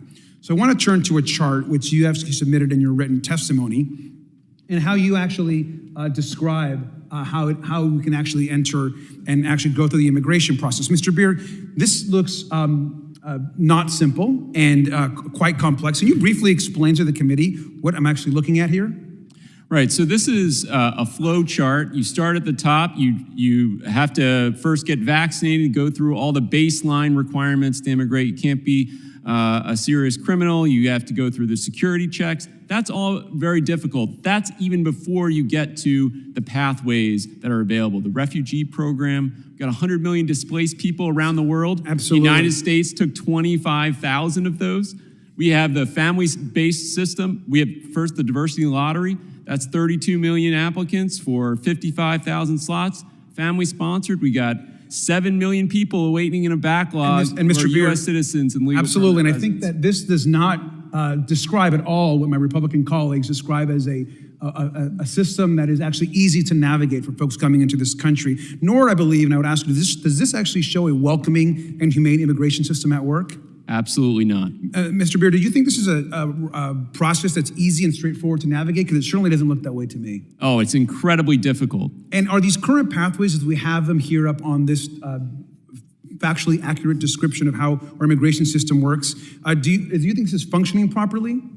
Absolutely not. It's breaking down at every single stage. And so I want to clarify, and you mentioned some of this. In our refugee program, for example, we admit 25,000 out of a global refugee population of 100 million. That's less than 1%. In fact, 0.01%. We'd be the 57th as far as accepting refugees in the world. Not the first, as some of the House majority appear to believe, but we're actually be the 57th in the world of accepting refugees. Employer-sponsored green cards have a backlog of over 1.4 million, and it's virtually impossible to obtain those without very high wage offers. We have a labor shortage in this country, something that was not being addressed. And the diversity green card lottery offers entrants just a 0.2% chance of receiving a green card. So this is a very complex system that we currently have. I want to, though, just maybe turn to a simpler chart that maybe more folks can understand. Mr. Beard, now my colleagues on the other side continue to demonize and scapegoat immigrants, but am I correct that immigrants are actually far less likely to commit crimes than the native-born American population that this chart clearly shows? That's right. In fact, this data comes from the Census Bureau. This isn't collected by the Cato Institute.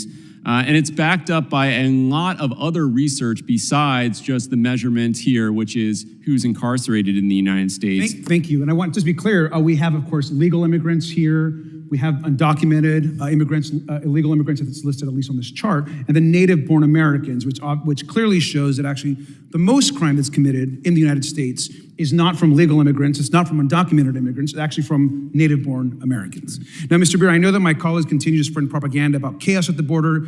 Isn't it also true that border communities are actually safer than other communities? Isn't that also factually correct? That's right. They have a lower crime rate. And the FBI crime data also shows this as well. Isn't that correct? That's right. So thank you. I just wanted to close. I came to the U.S. as a young child, immigrated here to the United States. I love this country. It's the best country on earth. I hope we're able to build a country that welcomes other young people like myself. We can actually contribute, give back, become a teacher, and one day serve in Congress. With that, I yield back. Thank you. The gentleman yields. The chair recognizes the gentleman from Texas, Mr. Luttrell. Mr. Ramirez, you live on the border, correct?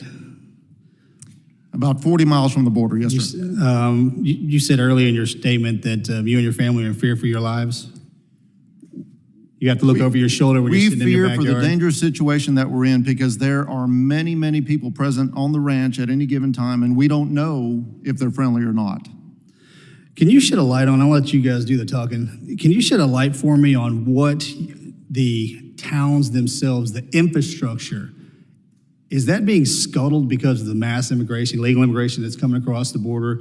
For instance, like the restaurants, the grocery stores, the first responders, the hospitals. Can you shed some light on that for us? Well, I live in the middle of nowhere. I don't live in town. They are going through us to get here or another city in between. What's going on there, I can't speak to.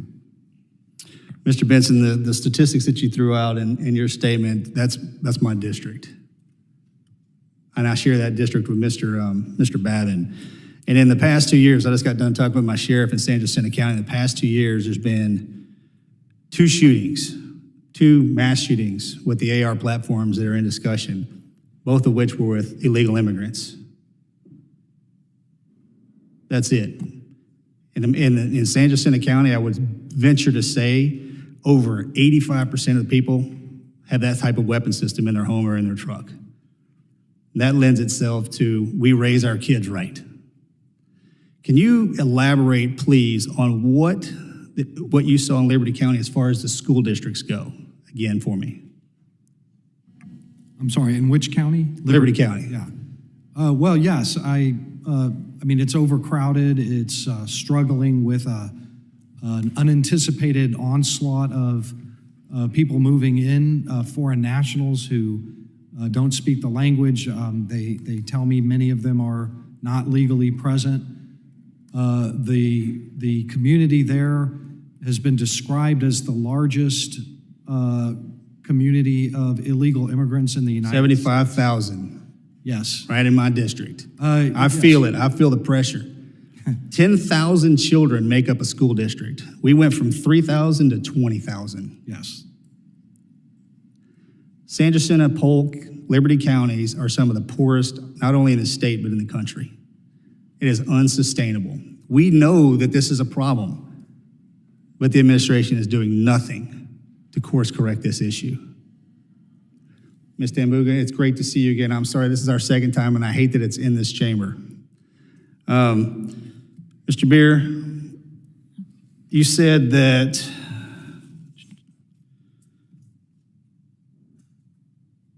immigration is the antidote to crime. Can you elaborate on that for me, please?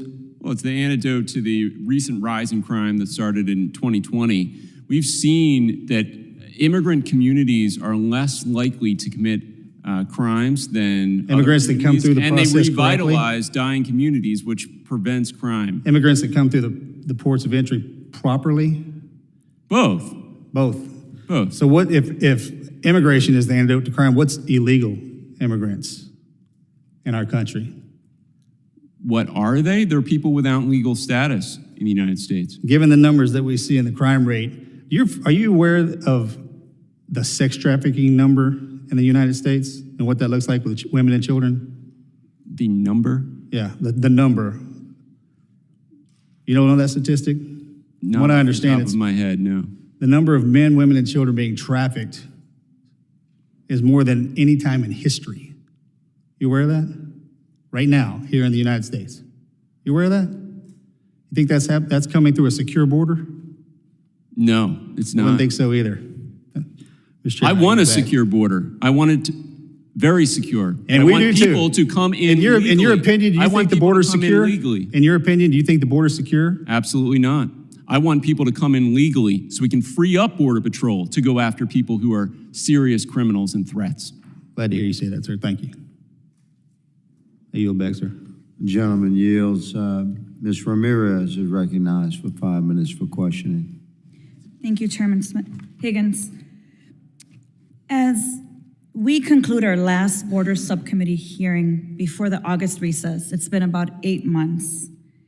8 months, and every single week in subcommittee or full committee, regardless of the committee I'm on, it's always about the border. The border, the border, the border.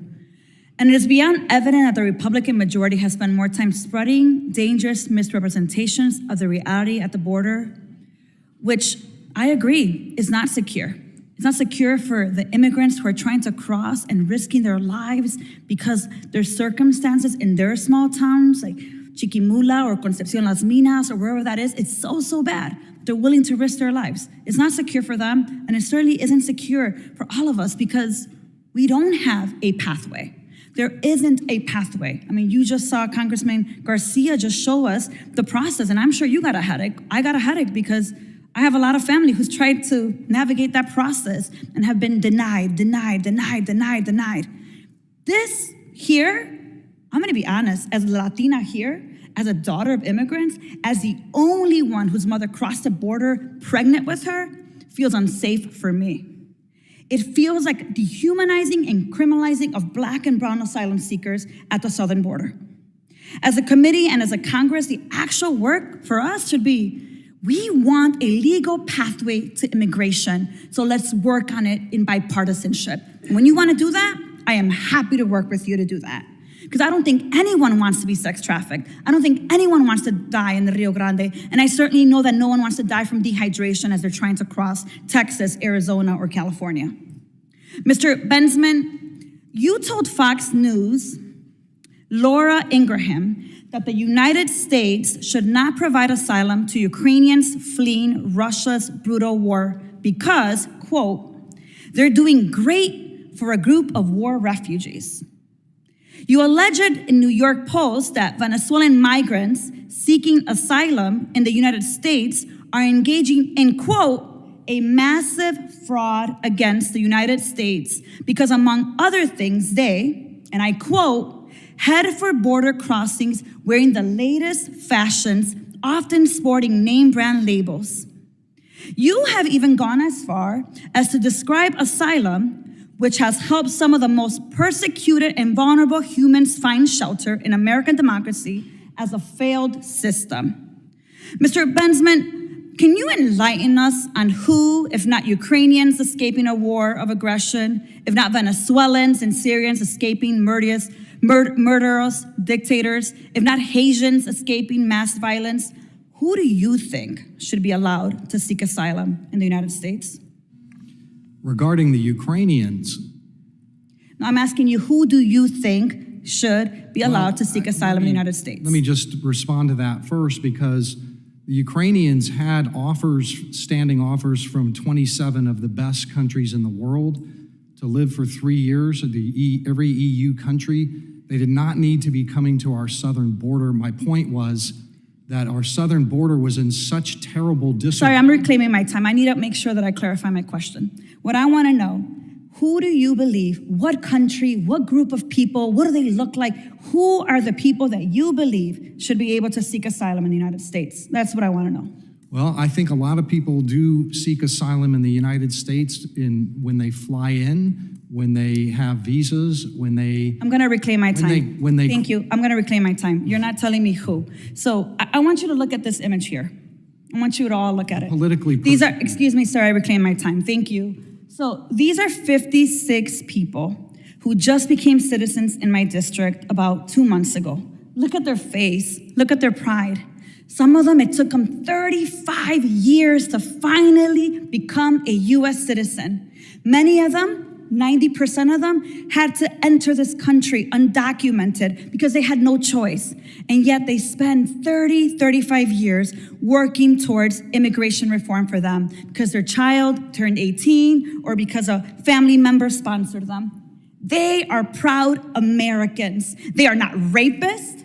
They are not sex mules. They are not human traffickers. They are everyday people who are social workers, mentors, teachers. I need us, as we go into August recess, to look within ourselves and ask ourselves, if you actually care about the border, let's work on creating a pathway to legal migration to this country. I'm also anxious to work with all of us for immigration reform. And with that, I yield back. The gentlewoman yields. The chair recognizes the gentleman from Arizona, Mr. Crane, for 5 minutes for question. Thank you, Mr. Chairman. Thank you to everybody who came to testify before this committee today. Wow. No wonder we are in this spot. If y'all don't get it, if y'all just get a chance to go watch this entire hearing, for all of you Americans out there that are wondering why we have this just complete invasion at our southern border, this hearing will give you a really good idea of why. You know, the amount of gaslighting and misdirection that I've heard in this chamber today could choke the average American with complete frustration. It's really not chaotic. It's really not a big problem. The numbers are down. We've seen the slides. We've seen the graphs and the charts of that. It's really our Second Amendment that's causing this problem. The right that we have to keep and bear arms. That's really the problem. The other problem is, obviously, walls are hurting people. Walls don't work. They're archaic. People are falling off them, getting hurt. It's unbelievable to me. You know, it's sad, Mr. Bensman, because I've been following you for a while, and I know that this is a big issue to you. You've been following it for a long time, haven't you, sir? You know, I listen to my colleagues, and, you know, it's interesting because I never hear them talk about the genesis of this whole thing. Mr. Bensman, did you hear President Biden during his campaign talk about, did you hear some of the quotes that he said about people coming to this country? And basically telling people, hey, if you want to come here and you're fleeing oppression, you can come. Did you hear that? From all 15 candidates for the Democratic primary, they were kind of trying to outdo each other on policy, who could open the door the widest, who could let the most in, and believe me, they heard it. Yeah, just for clarification, those quotes, Democratic debate on September 12th of 2019. We're a nation who says if you want to flee and you're freeing oppression, you should come. Democratic debate, June 27th of 2019. And those who come seeking asylum, we should immediately have the capacity to absorb them, even though we don't. Keep them safe until they can be heard. Mr. Bensman, what do you think was going to happen when you heard the possible president of the United States saying those things?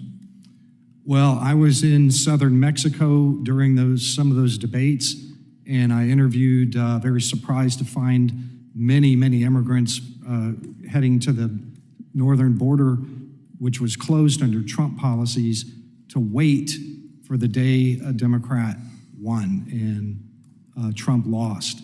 I had lots of interviews with people in February, March of 2020, months before the election. They started moving just on those campaign promises. Mr. Ramirez, you were probably out tending to your cattle or showing some hunter around your ranch, but did you happen to hear those comments from candidate Biden at the time? Yes, sir. Did you think your life was about to get a little bit more difficult? I didn't know it was going to happen in the volume that it did. What do you think when you sit in this chamber and you hear my colleagues on the other side who don't ascribe any credit to those words and what a presidential candidate was saying? I don't know what I'd say. What I'm here to say is that ranchers, people that try to feed this country, are being impacted in a very serious way. And we are being impacted because we are not securing the border. Ms. Tambunga, did I pronounce that correctly? Yes. Bunga? Tambunga. Thank you for coming here today, and I'm very sorry for your loss. Thank you. I did hear you say that our government has let you down. Is that correct, ma'am? That's correct. Can you expand on that a little bit? How has this government let you down? Failing to see the problem. I'm going to say something, and I'm going to say this one thing to every person up there right now. I have been in this room twice now, and it is offensive as an American citizen, as a person of the people, to see you up here constantly bickering, going back and forth. I have given you a problem. What happened to my family is a problem. What is happening to Mr. Ramirez is a problem. And I feel like now I'm a mother here without a child to scold, but here I am scolding you because I'm disappointed in your work, your lack of efforts to work together. Here is the problem we're presenting. Fix it. Put your egos and your pride aside and fix it. Thank you. I yield back. The gentleman yields. Gentlewoman from Georgia. I apologize. The gentlewoman from Texas, Ms. Jackson Lee, is recognized. Let me thank the chairman and ranking for their leadership on a very important issue. And I was delayed because I was in a number of hearings, including judiciary and on the floor with military construction and in the Rules Committee. But I wanted to be here because I think it is important to find really the root of our dissension and emphasize that I think we should be beyond that, because I have every confidence that Democrats are concerned about America, that they have been instrumental in writing some of the most effective immigration reform legislation that protects people at the border. I am from Texas and have been to the border and do not live on the border, been to the border on many different aspects of trying to protect it, from being on the lines where the fences were being drawn and various institutions rejecting having the fence there, to the surge of unaccompanied children out of desperation, to parents and children being separated from each other. I diminish no witness on this panel. Everyone deserves to be heard. But what I would like to say, since this is dealing with the question of terrorism and as well the Border Security Committee, having served on both of them, I just want to emphasize in particular that let's deal with facts. Let's deal with facts and the level, if you will, of terrorism that has come across the southern border. Yes, our very fine personnel have been able to detect those, and they should be commended for that. That is not the normal population that comes across. In addition, we have found that the people who are dying, excuse my voice,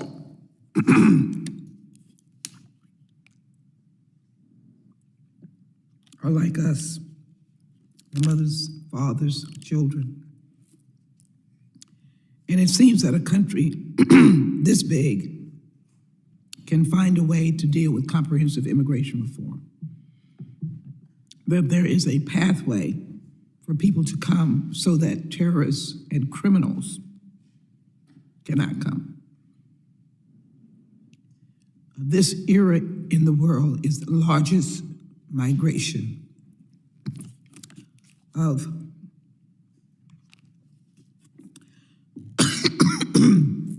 the largest migration of people all over the world.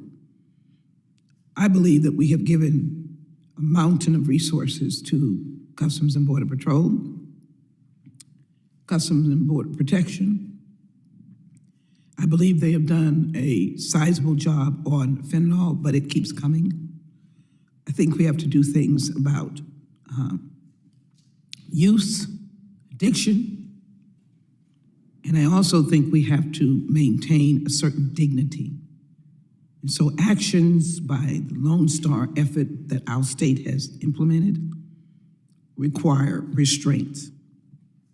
Taking human beings and dumping them in the midst of freeze in front of the Vice President's home, I think is unacceptable.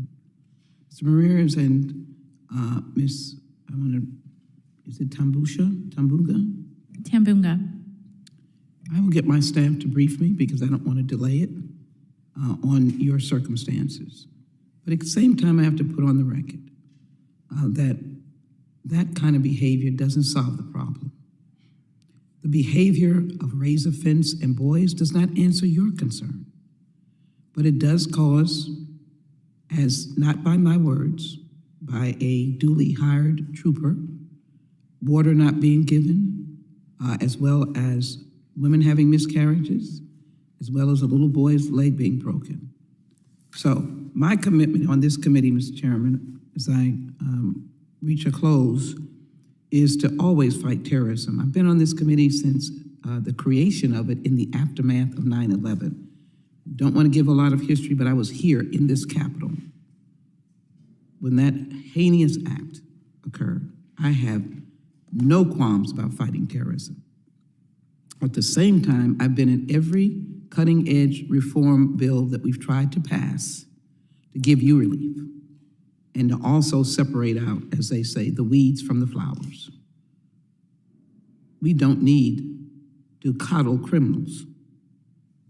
We don't need to, in essence, block businesses. We don't need to have blockades by our state government either, and blacking up just about a year ago. What we need is a concrete look to how we take out from this country those who will do us harm, terrorists and others who may have come to perpetrate crimes, and certainly that includes the cartels. But I don't think we get anywhere by suggesting that every door must be closed to people who are fleeing and who represent what we have seen over the years of people fleeing persecution, prosecution to come to this country, and ultimately having children that will contribute great things to this nation. Thank you, Mr. Chairman, for the indulgence that you've given me. I won't ask any questions because I know we're at the end, and I will be happy to yield back. Thank you so very much. The gentlewoman yields. The gentlewoman from Georgia, Ms. Green, is recognized for 5 minutes. Thank you so much, Mr. Chairman. I'd like to take just a minute to point out that our colleague on our committee talked about how there needs to be a pathway for citizenship while also showing a picture of all the citizens or the people that just became citizens in her district. Clearly, there is a legal path for citizenship, and there has been for a very long time in the United States of America. The problem is that our policies and our laws are being completely abused. And in the current administration, we have a policy of open borders that is causing unbelievable crime. Over 300 Americans killed every single day, as well as American citizens because of illegal crimes. Ms. Tambunga, I want to acknowledge what you said. You said something very powerful. You're tired of the bickering and you want us to fix it. And I want to acknowledge your words. And as one mother to another, I completely agree with you. And I also want to express my deepest sympathies for your loss. What was your daughter's name? Amelia Brooke. Amelia, and she was 7 years old. She's 7 years old. 7 years old. And you lost your mother as well in this accident. And my understanding from your testimony is that your mother and your beautiful little angel were killed when they're in a human trafficking, basically illegal operation. Correct. Is that correct? I'm very sorry. And do you believe that your mother and your daughter would be alive today if we had secure borders? I do believe that. Let me note that this could happen to anyone, and this literally happened when they were 2 minutes away from home. One stoplight away from my house. And to go on, Ms. Lee, you said we'll speak about facts. The fact is that my daughter and my mother are 6 feet under. The fact is that when I want to sing my daughter her special bedtime song, I have to go to the cemetery. The fact is that a few years ago, 2 doors down from my dad's house, 2 Honduran immigrants shot, executed an Arizona citizen in his own home. That's a fact. That's a fact I urge you to look into as well, because this isn't just one incident. This is multiple incidences over a long period of time now. Another fact is that only one trooper was able to get to us. One trooper working a whole stretch of I-10. People from Eastland, policemen from Eastland were supposed to be helping. Eastland are hours away. The fact is we don't have adequate training and we don't have adequate funding for our policemen either. Those are the facts that I'd like you to focus on. Thank you, Ms. Tambunga, and you're right. We should focus on those facts. Are you a U.S. taxpayer, correct? I sure am, since I was 16 years old. So your hard-earned tax dollars that you've worked for your entire life and paid to the federal government, do you feel that your tax dollars, as well as American citizens' tax dollars, should go for the safety, protection, and defense of not only our U.S. border, but your family, your mother and your daughter? They should have protected them as well. Is that correct? Absolutely. And to add to the fact, speaking for my father, he served 13 years in the Marine Corps, and this is how he's repaid. Think of that too. I thank your father. We thank your father for his service to our country. So your father defended the United States of America's national security interest, and now your mother and your 7-year-old daughter, as you stated, are 6 feet under, right, because of the failures of the federal government and protecting your family, protecting your father's family. I'm so sorry. That is an unspeakable failure. This is something that you should never have endured. You shouldn't suffer this every single day, as I'm sure you do. This isn't anything your father should suffer every single day. It's a failure of the federal government. It's a failure of the administration. It shouldn't matter what political party it is. The job of the federal government is to use your hard-earned tax dollars, as you stated, that you've been earning and paying since you were 16, should be completely for the defense of our nation and the protection of its citizen. Thank you, Ms. Tambunga. I appreciate you being here today. Thank you for your testimony. Again, I'm very sorry for your tragic loss. I yield back, Mr. Chairman. The gentlewoman yields. The gentleman from Oklahoma, Mr. Brasheen, is recognized. Thank you, Mr. Chairman. Just last week at the Aspen Security Forum, the Secretary of Homeland Security, Mayorkas, referred to the inflow of illegal immigrants into our country. He referred to them as non-citizens. If you think about that, it really says a lot as to where this administration is. And, you know, to think what would happen if he was more concerned with solving this problem than being politically correct. Mr. Ramirez, you are a representative of 26,000 different cattle producers. That is correct. In Texas, and I know Representative Pfluger, myself, others on this panel grew up ranching. How has this impacted your ability for your family to feel safe and secure on your place, on your property? Well, we live with a constant presence on the ranch. It is constant. The ranch that we live on now is about 20 miles from north to south. And on any given day, you could travel around the ranch, and any road going from west to east has tracks on it every day. Trash everywhere, litter everywhere. We just never know who's coming through that's friendly or not. So it is a constant danger that we feel. You know, I have two daughters, 8 and 10 years old, and they live on one of the most beautiful ranches in Texas. And they should be able to, as I did when I grew up, go down to the barn and feed their horses alone. You know, doing some of these things that instills trustworthiness and work ethic in our children. And the environment that we live in does not lend itself because of the safety factor to allow them to do these things on their own. Yeah, when we have hundreds of those on the terrorist watch list that have been apprehended at the border in the last couple of years, it kind of sends a signal. Is my daughter safe patrolling the ranch on her own? Mr. Benson, you have been speaking extensively about your time, seeing from both sides of the border, unique opportunity to kind of look at that. Once you have opportunity, just kind of talk about just the things that you've seen that are just astounding to you that maybe you've not had a chance thus far in this hearing to talk about. Whether it's the cartel, the enrichment of the cartel, whether it's the human trafficking element.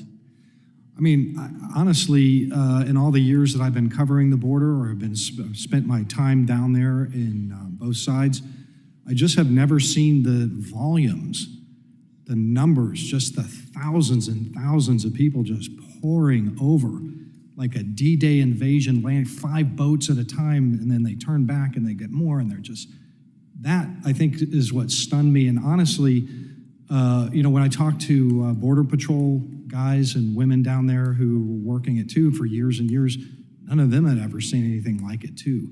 It's not propaganda, it's videotaped. And also I would point out that on the issue of asylum, you know, I've interviewed, you have to be politically persecuted to claim asylum on one of 5 grounds. I won't get into all of that. But I have grocery bags of abandoned ID cards, abandoned in Mexico, and passports, because those ruin your credible fear interview. If you have those, they tell you where they tell our guys where you've been, and for the last 5 or 10 years, not in the country you're saying you were from. There is mass fraud in the asylum system. All of the immigrants that I interview, I would say almost all of them say they're coming to work. That is not a ground for asylum. Yeah. It was mentioned earlier in this committee, a member said, look, if you look at the 90,000 people that have come into New York, that their attest was that you won't find any violent crime. It's interesting enough, you can just Google it quickly. You can find that 2 New York City men who attempted to intervene when migrants outside the shelter started throwing objects at people on a sidewalk in Harlem. The New York City Police Department said the officers responded to reports of an assault. Central Park, Madison Avenue. Just, contradicting this narrative that we're talking about bringing people in that are, you would think if you're breaking the law to get here, maybe, and you've got 200 people on the terrorist watch list, and it's not just people coming directly from Mexico, almost representative of almost all nations. We might have some bad actors. And so I've got one last question here. Mr. Bensman, what national security interest do you fear? What keeps you up at night given what you've seen? I look at this as a massive stranger danger issue. The majority of people that are crossing that border, whether they're runners and gotaways or just giving up, we have no idea who they really are. We don't know whether they're war criminals. I've met probably immigrants from every single country on the continent of Africa, interviewed them. I can't think of one that I haven't met. I met my first Dagestanis about a month ago down there. My first Kyrgyzstan, my hotel in Matamoros was filled with Kyrgyzstanis. They're coming from the entire planet, and we don't have the ability to ask for an intel share or a criminal database check from like any of these places. Somebody said, well, everybody's vetted. We've done checks. I'm hearing snapping, but point being that the vast majority of people that I see crossing in, giving up, and running are complete strangers to us. We have no idea what they did in their home country. The gentleman yields. The ranking member has. Yes, Mr. Chairman, I wanted to ask unanimous consent to insert into the record articles from Undocumented Migration Project and Colibri and from Human Rights Watch that detail migrant deaths at the border. Without objection, I also have a letter to enter to the record regarding the case of Mr. Torben Sondergaard, who is a legal immigrant from Denmark, came to our country legally, applied for asylum properly, had no criminal charges. He was arrested for overstay of his visa. He's been incarcerated in solitary confinement for over 1 year. He'd been persecuted by this administration and targeted, we believe, because he's an evangelical Christian minister. I'd like to enter this to the record without objection. And if I may, Mr. Chairman, I just wanted to submit another article. The ranking member is recognized. China's fading recovery reveals deeper economic struggles. Without objection, letters are entered into the historical record. I thank the witnesses for their valuable testimony today and their painful representations of what you've been through. We thank you as a committee. The members of the subcommittees may have additional questions for the witnesses, and we ask that the witnesses respond to these in writing. Pursuant to Committee Rule 7D, the hearing record will be held open for 10 days. Without objection, the subcommittees stand adjourned.